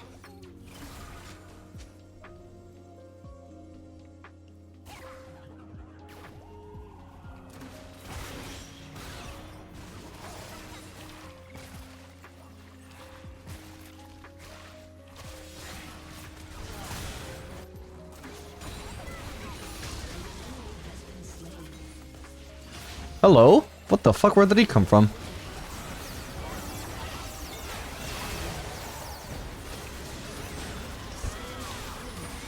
Oh, I almost forgot about Yuumi. Alright, yeah, this game is in the bag. I think Kog'Maw really was just way too bad with Yuumi. Like, holy shit. Kog'Maw Yuumi is generally not a great ball, but it would have worked against Lulu. Like, in Champ Select, I was like, oh, damn.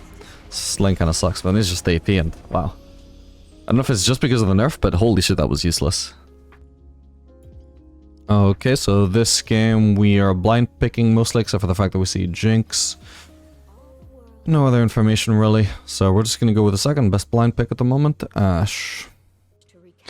Alright, so this game we're gonna be playing Ashe, Tahm, Kench into Jinx, Lulu. Don't have too much experience with Tahm, Kench usually, but this hope is a good matchup. Minions have spawned. At least I know that Tahm, Kench is good into Jinx, so that's one thing. Move quickly, position well, and the battle is won before blood is drawn. Also, I guess my slows should actually really enable Tahm, Kench, both with his E, but also especially his Q should be really easy to land if they're already slowed from my passive.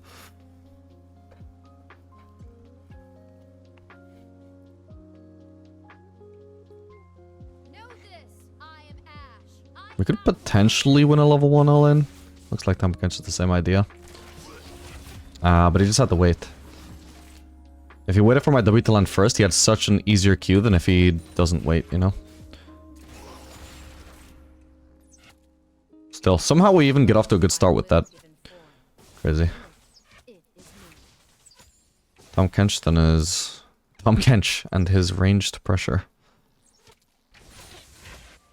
This guy's a bit overextended for some reason. Just keep going, just keep going. Level 1 Ashe has a very good all-in. Perfect. I am Jordan. Family, tribe, they are all.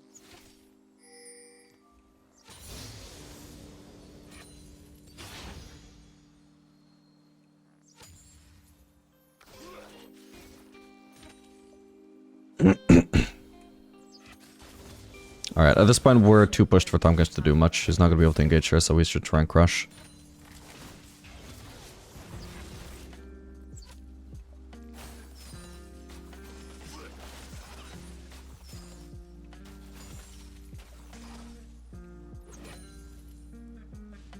This is not pain, it is surrender.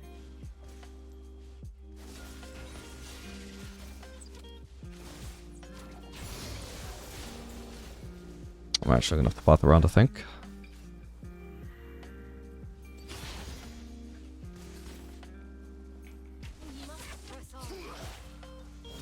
I feel like that missed. Didn't it look like it missed?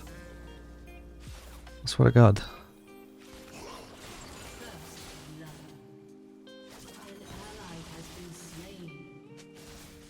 Alright, finally the wave is no longer under their turret, but that obviously cost us a lot of momentum in the lane. Together we are Avarosum. It's a long ass time where Tahm, Kench could only hit Q, and I couldn't chase Jinx down, which is my strength over her. Looks like Jinx is actually just basing here. Next wave is a Kenna wave, so this wave would have been ideal to crash, but it's too late for that now. And Fireborn, all Freljordians are my kin.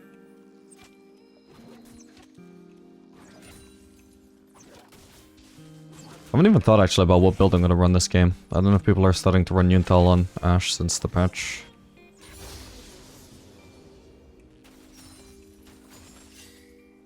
I dream I need to make sure she's in the freeze at least. There we go.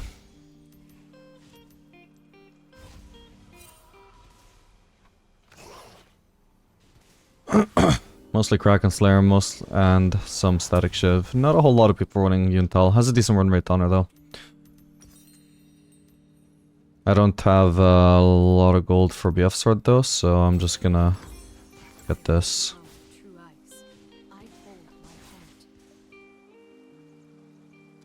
heart. Okay, actually, is Jinx just AFK? Because she should have been in lane by then. I suppose she didn't actually recall. She DC'd us, I guess?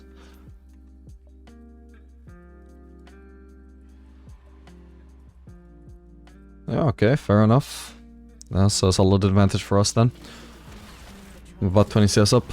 I dream of no longer needing to leave. Oh man, did Tahm Kench actually handle the burst that long? Oh, he kind of gave himself away as I'm approaching though. Okay, we just want to freeze this basically, and then if Tahm Kench loses so much HP from it, they can't lane anymore, he could just base, so that's fine. Wow, he is really tanky though.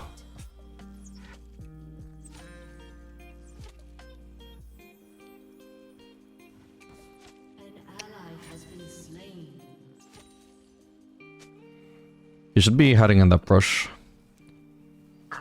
You can more easily pressure Jinx from there, and they might just not even like if Lulu walks into lane, for example, she might not have been paying attention to the bot lane because she's roaming. So she might walk into lane not realizing Tahm Kench 30 seconds ago walked into the brush and never came out, you know? Like just walking around in lane like here, it's giving them full information. Do you think mid lane is worried about being ganked by Tahm Kench right now? Nope. Is top lane worried about being ganked by Tahm Kench right now? Nope. If Jinx is thinking about walking up for XP here, do you think she's afraid that she's about to get cheesed by Tahm Kench from the brush? Nope. There's just no point giving them that information, you know? This is pointless.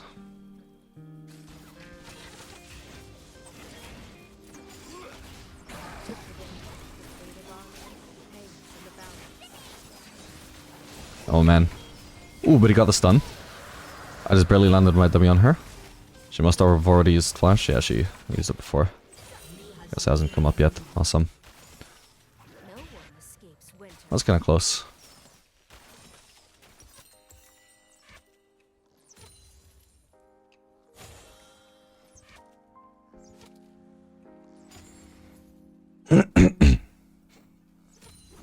Yeah, that's really the #1 tip I would give to basically any support that is just the absolute easiest thing to implement of all time is just if you don't have anything better to do in lane except like get your support stacks and you're like not sitting at full stacks, so you're actively regenning them, so you're not in any hurry to actually get all of them down.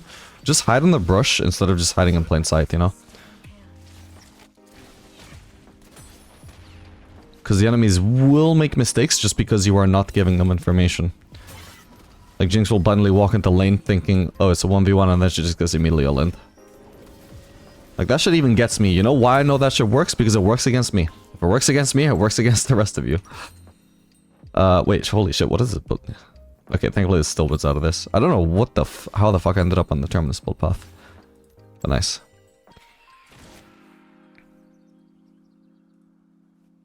An ally has been slain. Praise Anivia, the Frostbringer.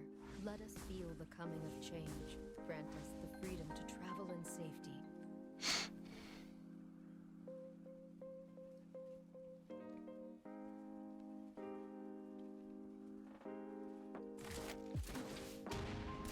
And this is another thing, like, he could have just flanked around and killed her. Why does he give her the information about where he... Like, he even wants to try and attack her and, like, engage on her there, right? But instead of going the sneaky way, he does it straight up.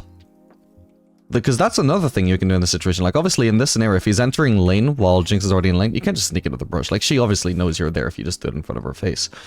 But you can enter the lane like this. Or you can even just camp this brush, waiting for a good time to actually all in her without her knowing the whole time that you're just sitting there waiting for a good play to present itself. Like you're waiting for your ADC to show up, okay, so you just sit in this brush waiting for your ADC to show up and then you flank. Again, how do I know that works? Because it fucking kills me. I die to that shit all the time in high elo. Well, not all the time, because like I said, I mean, way too few supports actually abuse that. Yordians are.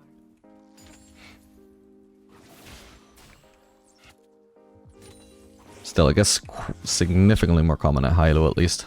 But even in Master, I can still tell you that thing where the support will just sit here doing nothing instead of just hiding in a brush.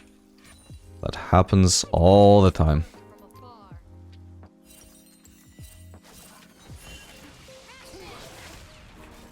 And of course, I don't care about the XP. Like, they're soaking up XP either way, and I don't care whether they're like taking their support stacks or whatever, because it gives me the gold anyway. Unless I'm small, that just doesn't affect me. But I'm just saying, you're literally missing out on potential plays, man.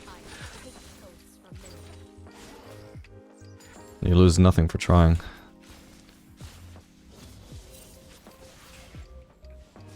Kench should not be wandering off while we have Wukong trying to get a gank off here.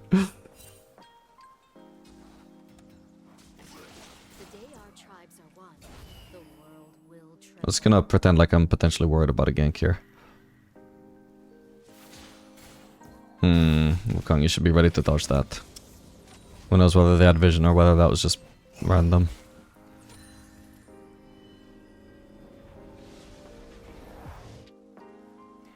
Could have also based there because I have enough gold for Dragon Slayer, but I will.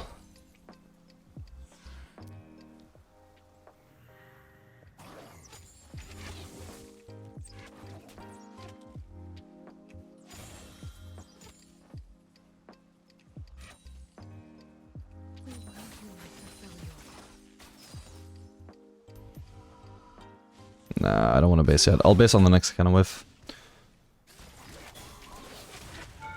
If I don't think they're abusable.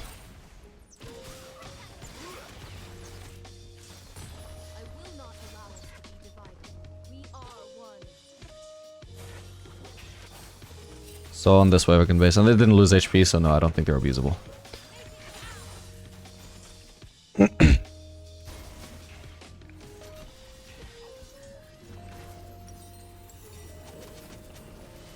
In general, he's got the right idea, but yeah, I did want to push and base there. Should I wait for the Berserkers? I think I should. 20 gold. It's kind of annoying, especially because Jinx has really good wave clear, but if she's not actually trying to crash, because I mean, again, we could actually just be trying to cheese them again, right? So I guess she's not gonna push. Awesome. Hopefully, then I just don't miss the cannon for that.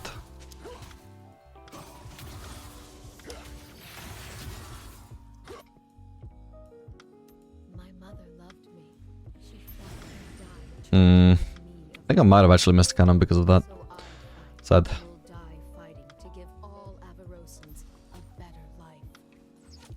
These berserkers better pay off. Either save my life or give me a kill. One or the other.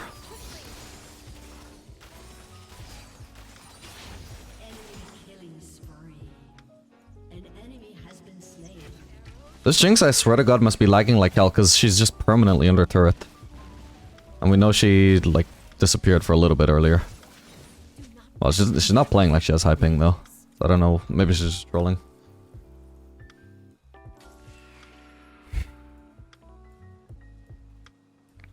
Enemy rampage.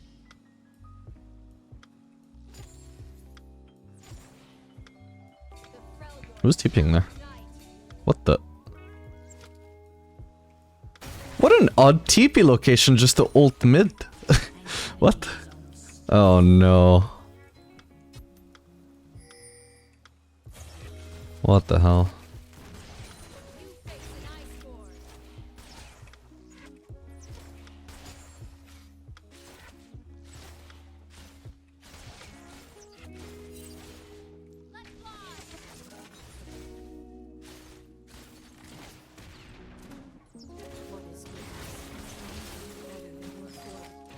Wait, is there...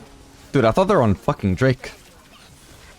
Okay, my bad, I could have dodged that W. But what? Are they not on the... What? You're kidding me! Why would they not do that?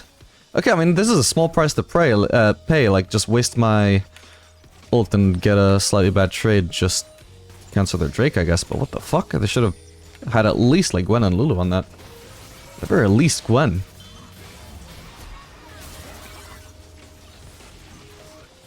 I'm kind of zoned out here. Sorry guys, I think they're just dead.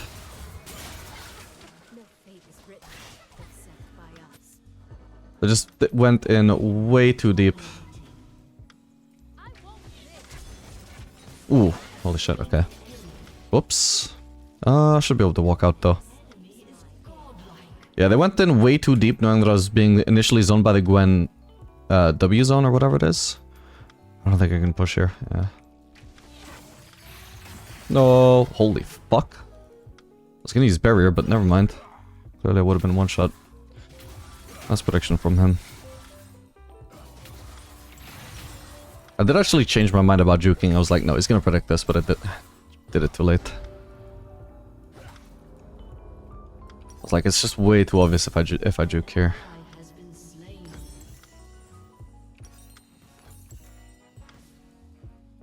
Let's see how close they can get.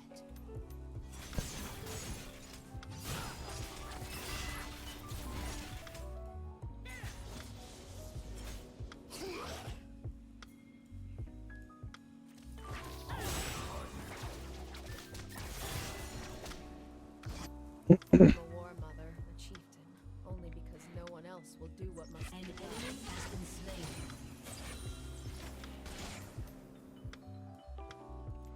All that Frost touches, we know. You can steal my ult. In general, I don't want to be leaning against that guy. I am gonna start going mid.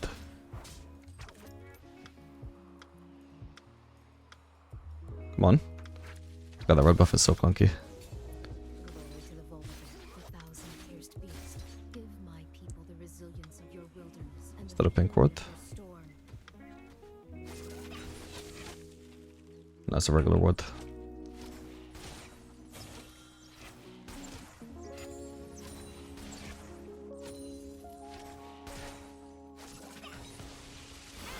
Yeah, I think Jinx is just soft inting, just sitting under turret all game.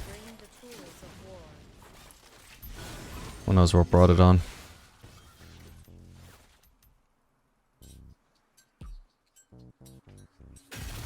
Oh man. Enemy is legendary. See, that would be me if I didn't swap. And I dare say that 2-1 Ashe has a slightly better chance of carrying if she doesn't get perma-dived by Silas than the 1 in 6 Twisted Fate.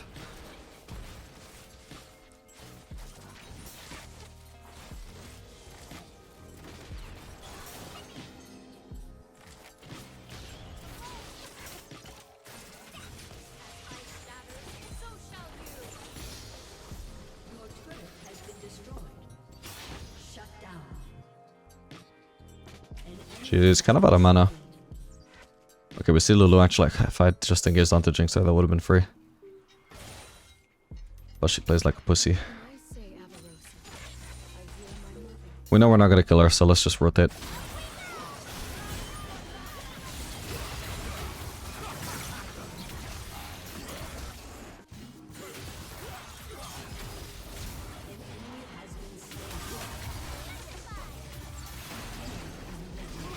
He's out of dashes now. Good time to use my ult, but he's got Zanyas. Yeah, sad.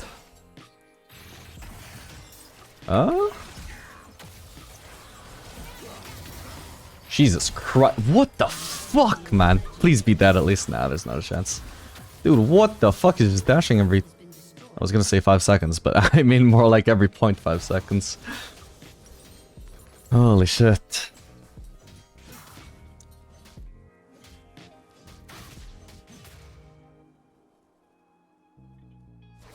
It's fucking crazy. I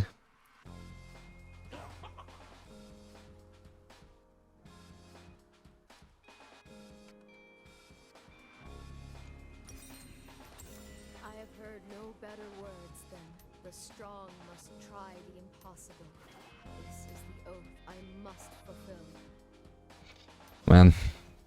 I think basically our chance as a team to prevent this fucking disaster scenarios of happening was that early fight where unfortunately my team just didn't respect that I was first being zoned by Gwenny and then, or Gwen W, whatever it is, and then also being zoned by the fucking Silas himself, so they just basically took 2 different parts of the fight where like there was the whole fight that was zoned by one thing and then zoned by the other thing, and at no point did they respect either one of those things. And that, I think, I don't know if, like, Silas was probably already fed at that point, but not like insanely fed, and it wasn't a completely unwinnable fight either, but it was completely unwinnable the way that my team played it. Like, I couldn't do anything there. And because I couldn't do anything there, that fight was a disaster, and Silas' snowball just completely cemented itself from there. That was my, like, quote-unquote, my chance to try and impact the game, but realistically, no, because my team played it horrible, so that was my team's chance to, like, let me try and do something to carry this game, but they fucked it up hard. Let's hope we get another chance at some point. We have to go up with that Drake, though.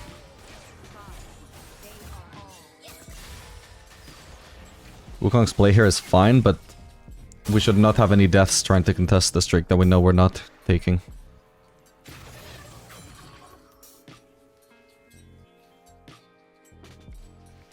But yeah, that's what I really fucking hate about Gwen. It's such an obnoxious design. It's so anti-ADC. Do we need more anti-ADC in the game? Like, assassins are bad enough. You're telling me this fucking AP bruiser, I just can't participate in fights she's near because she just has an ability that says, fuck you, ADC. And in theory, it's fine, we can just wait it out, but obviously your teams in solo queue don't do that, they don't wait it out. In theory, it's, you can't do anything for like 5 seconds, but in practice it's, yeah, you don't get to do anything for the entire fight because the team fight will be over in 5 seconds because your team don't care that you're being zoned. You can see I'm very passionate about this. That's because it's a story that repeats itself a million times.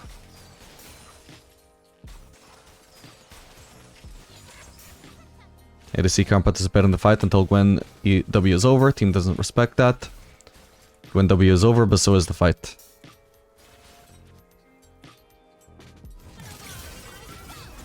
Ooh. Oh man, that sucks. If Jinx is alone here, maybe I can force onto her, but nah, probably not. I don't have enough teammates nearby. No information on the enemies.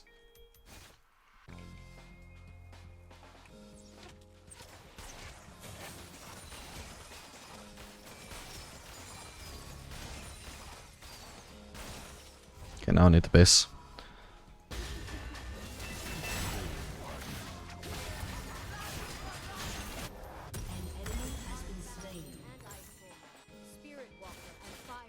Not to make preemptive excuses, by the way, but they also have a very hard comp for me to land my ult onto. It's pretty much just Jinx and Lulu. The rest of these are just perma-dashers or have just at least one easy access dash in the form of Gwen.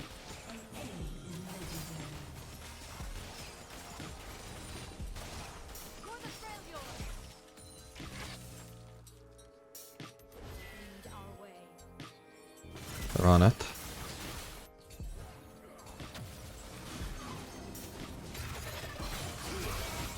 Fuck, he still got my ult.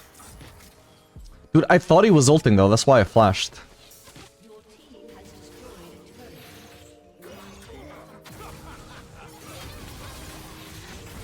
Sad. Not even sure if he was in range to hit the fucking E, but saw him use an animation, I just flashed it. We can't. But now we'll just push, maybe get a mid lane turret. Okay, we have TP out in the way. I'm gonna ult here, this should at least hit someone. Pause their DPS on Baron, maybe get them killed.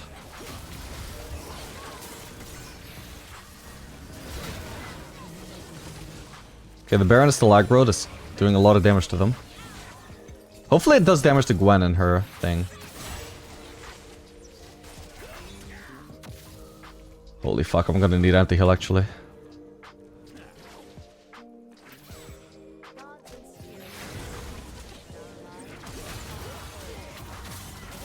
Ooh, man.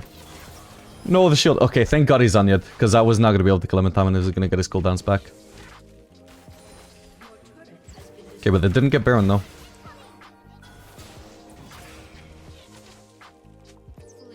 Oh, come on. We'll chase down Jinx. And maybe Lulu.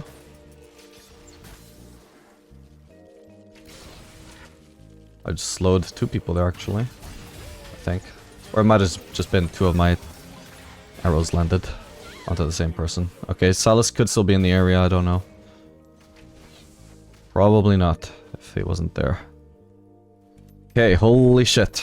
That wasn't, enough to turn the game around. We would have needed to shut down on Silas, but that's huge that we were able to win anything at all. Bodes well for the future. That does not.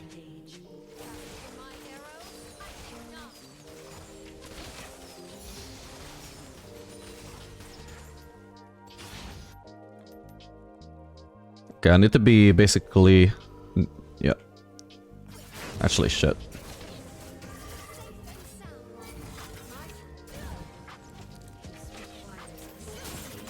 Oh my god, she one-shot me. What? I could have barriered. Fuck. I think I actually would have killed her because she didn't seem to have ult. Yeah, fuck. I needed to be not too far into this side or not too far into that side, because if she suddenly pops over this wall, I can't be too close to here. But if I'm recalling too close to here as well, then she potentially, if she jumped this wall and finds me there. If I go in the middle, I have a lot of time to react and run in whichever direction I need to. But she had Ghost there, so it was a lot faster than me. I should have just immediately used my W, and that would have forced her W a lot sooner as well. Or she would have actually, she wouldn't have used it in time, she would have been slowed, and I would have probably still been fine either way then. This is the second person to die on their red buff, bro. Like, what are you guys doing? Like, what? You know how behind we are. Why are you all over there? What is it to lead? It is to lie. It is to preach caution even when you are elated. It is to give hope even when you feel none. And sadly they get soul. I'll use my E to give him a chance to steal, but it's extremely unlikely. Oh wow, they didn't even start it.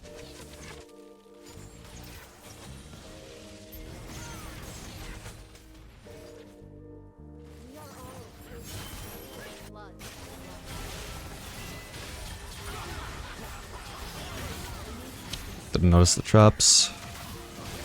Okay, I got anti-heal.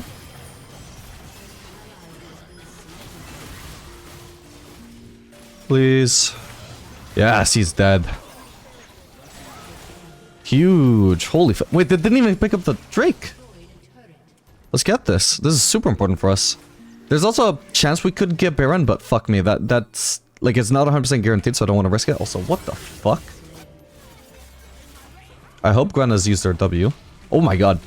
Nice. She has used her W.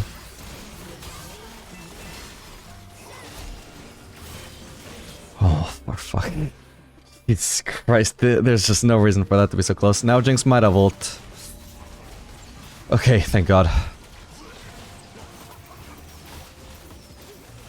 I don't know what the fuck my team was thinking there. We pulled off such a miracle play that gets us the free objective, and they just almost die again before we even got the objective.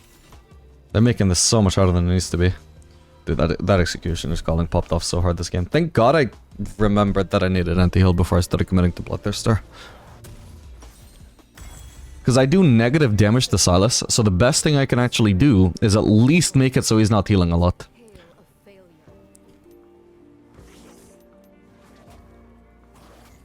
Anti-heal is such a big deal here because usually if I'm playing an ADC who does a shitload of damage, then the amount of damage that you're healing relative to the amount of damage that you're actually dealing is not that high. But this is like such a disproportionately huge amount of my effective damage because I'm not actually dealing damage. But you don't have to be a high damage champion to do, you know, high healing reduction. It doesn't scale with your champion at all, it only depends on the enemy. And the enemy is very strong, so... I have given oaths to few.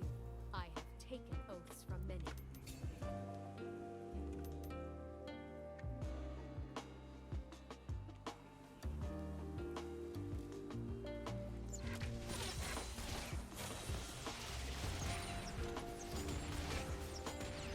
The day our tribes are one, the world will tremble. What do I want next?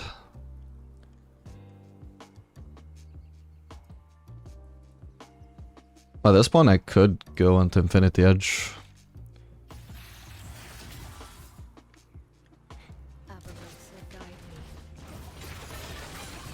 Fuck me, I'm gonna have to flash something here. Wait, I had Tahm Kench right next to me. I forgot. And I think so did he, because he didn't seem like he was trying to eat me. I could be wrong.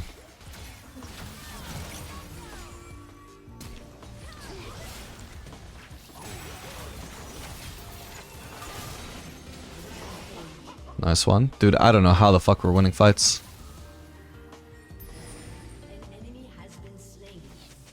Should be able to get Baron off of that. That's just re-dead and none. Like, everybody's full HP and alive on our side. How the fuck did that happen? But this is so unnecessary. Like, thank god they won, because, like, what is the point of risking this when you have a free Baron, man? Same as when they almost cost us a free Drake when the enemies would get soul off of it. What is the point?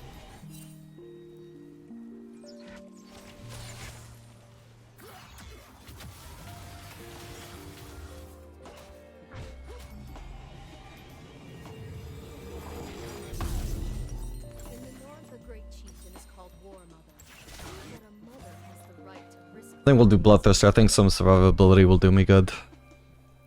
I don't think my damage really matters too much this game. I just need to be alive and slowing, perma-slowing. Let him have the big one, I'll try and take the small ones only. Got nothing better to do.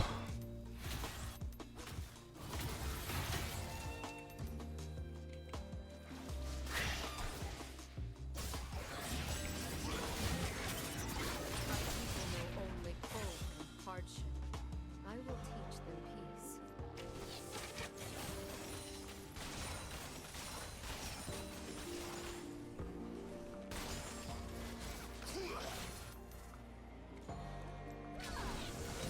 Tahm Kench here? Although he would get interrupted by Jinx, I think. Lulu I meant, but that's fine. Nice.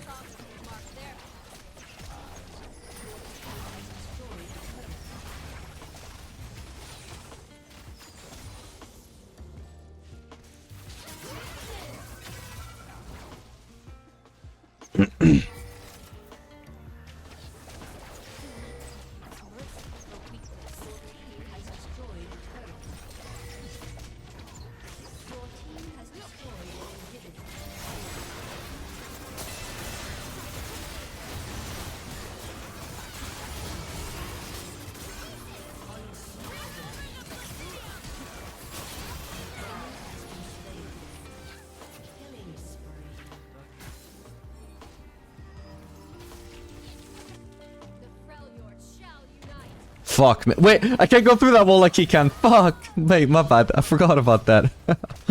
Oh no. I hope that doesn't stop us ending the game there. Yeah, no, it's all good. I don't know, but like one fight, all of a sudden, it didn't even matter that Salas had 20 kills. I don't know why it happened, but suddenly it just, we didn't feel like he was a problem. Awesome. GG.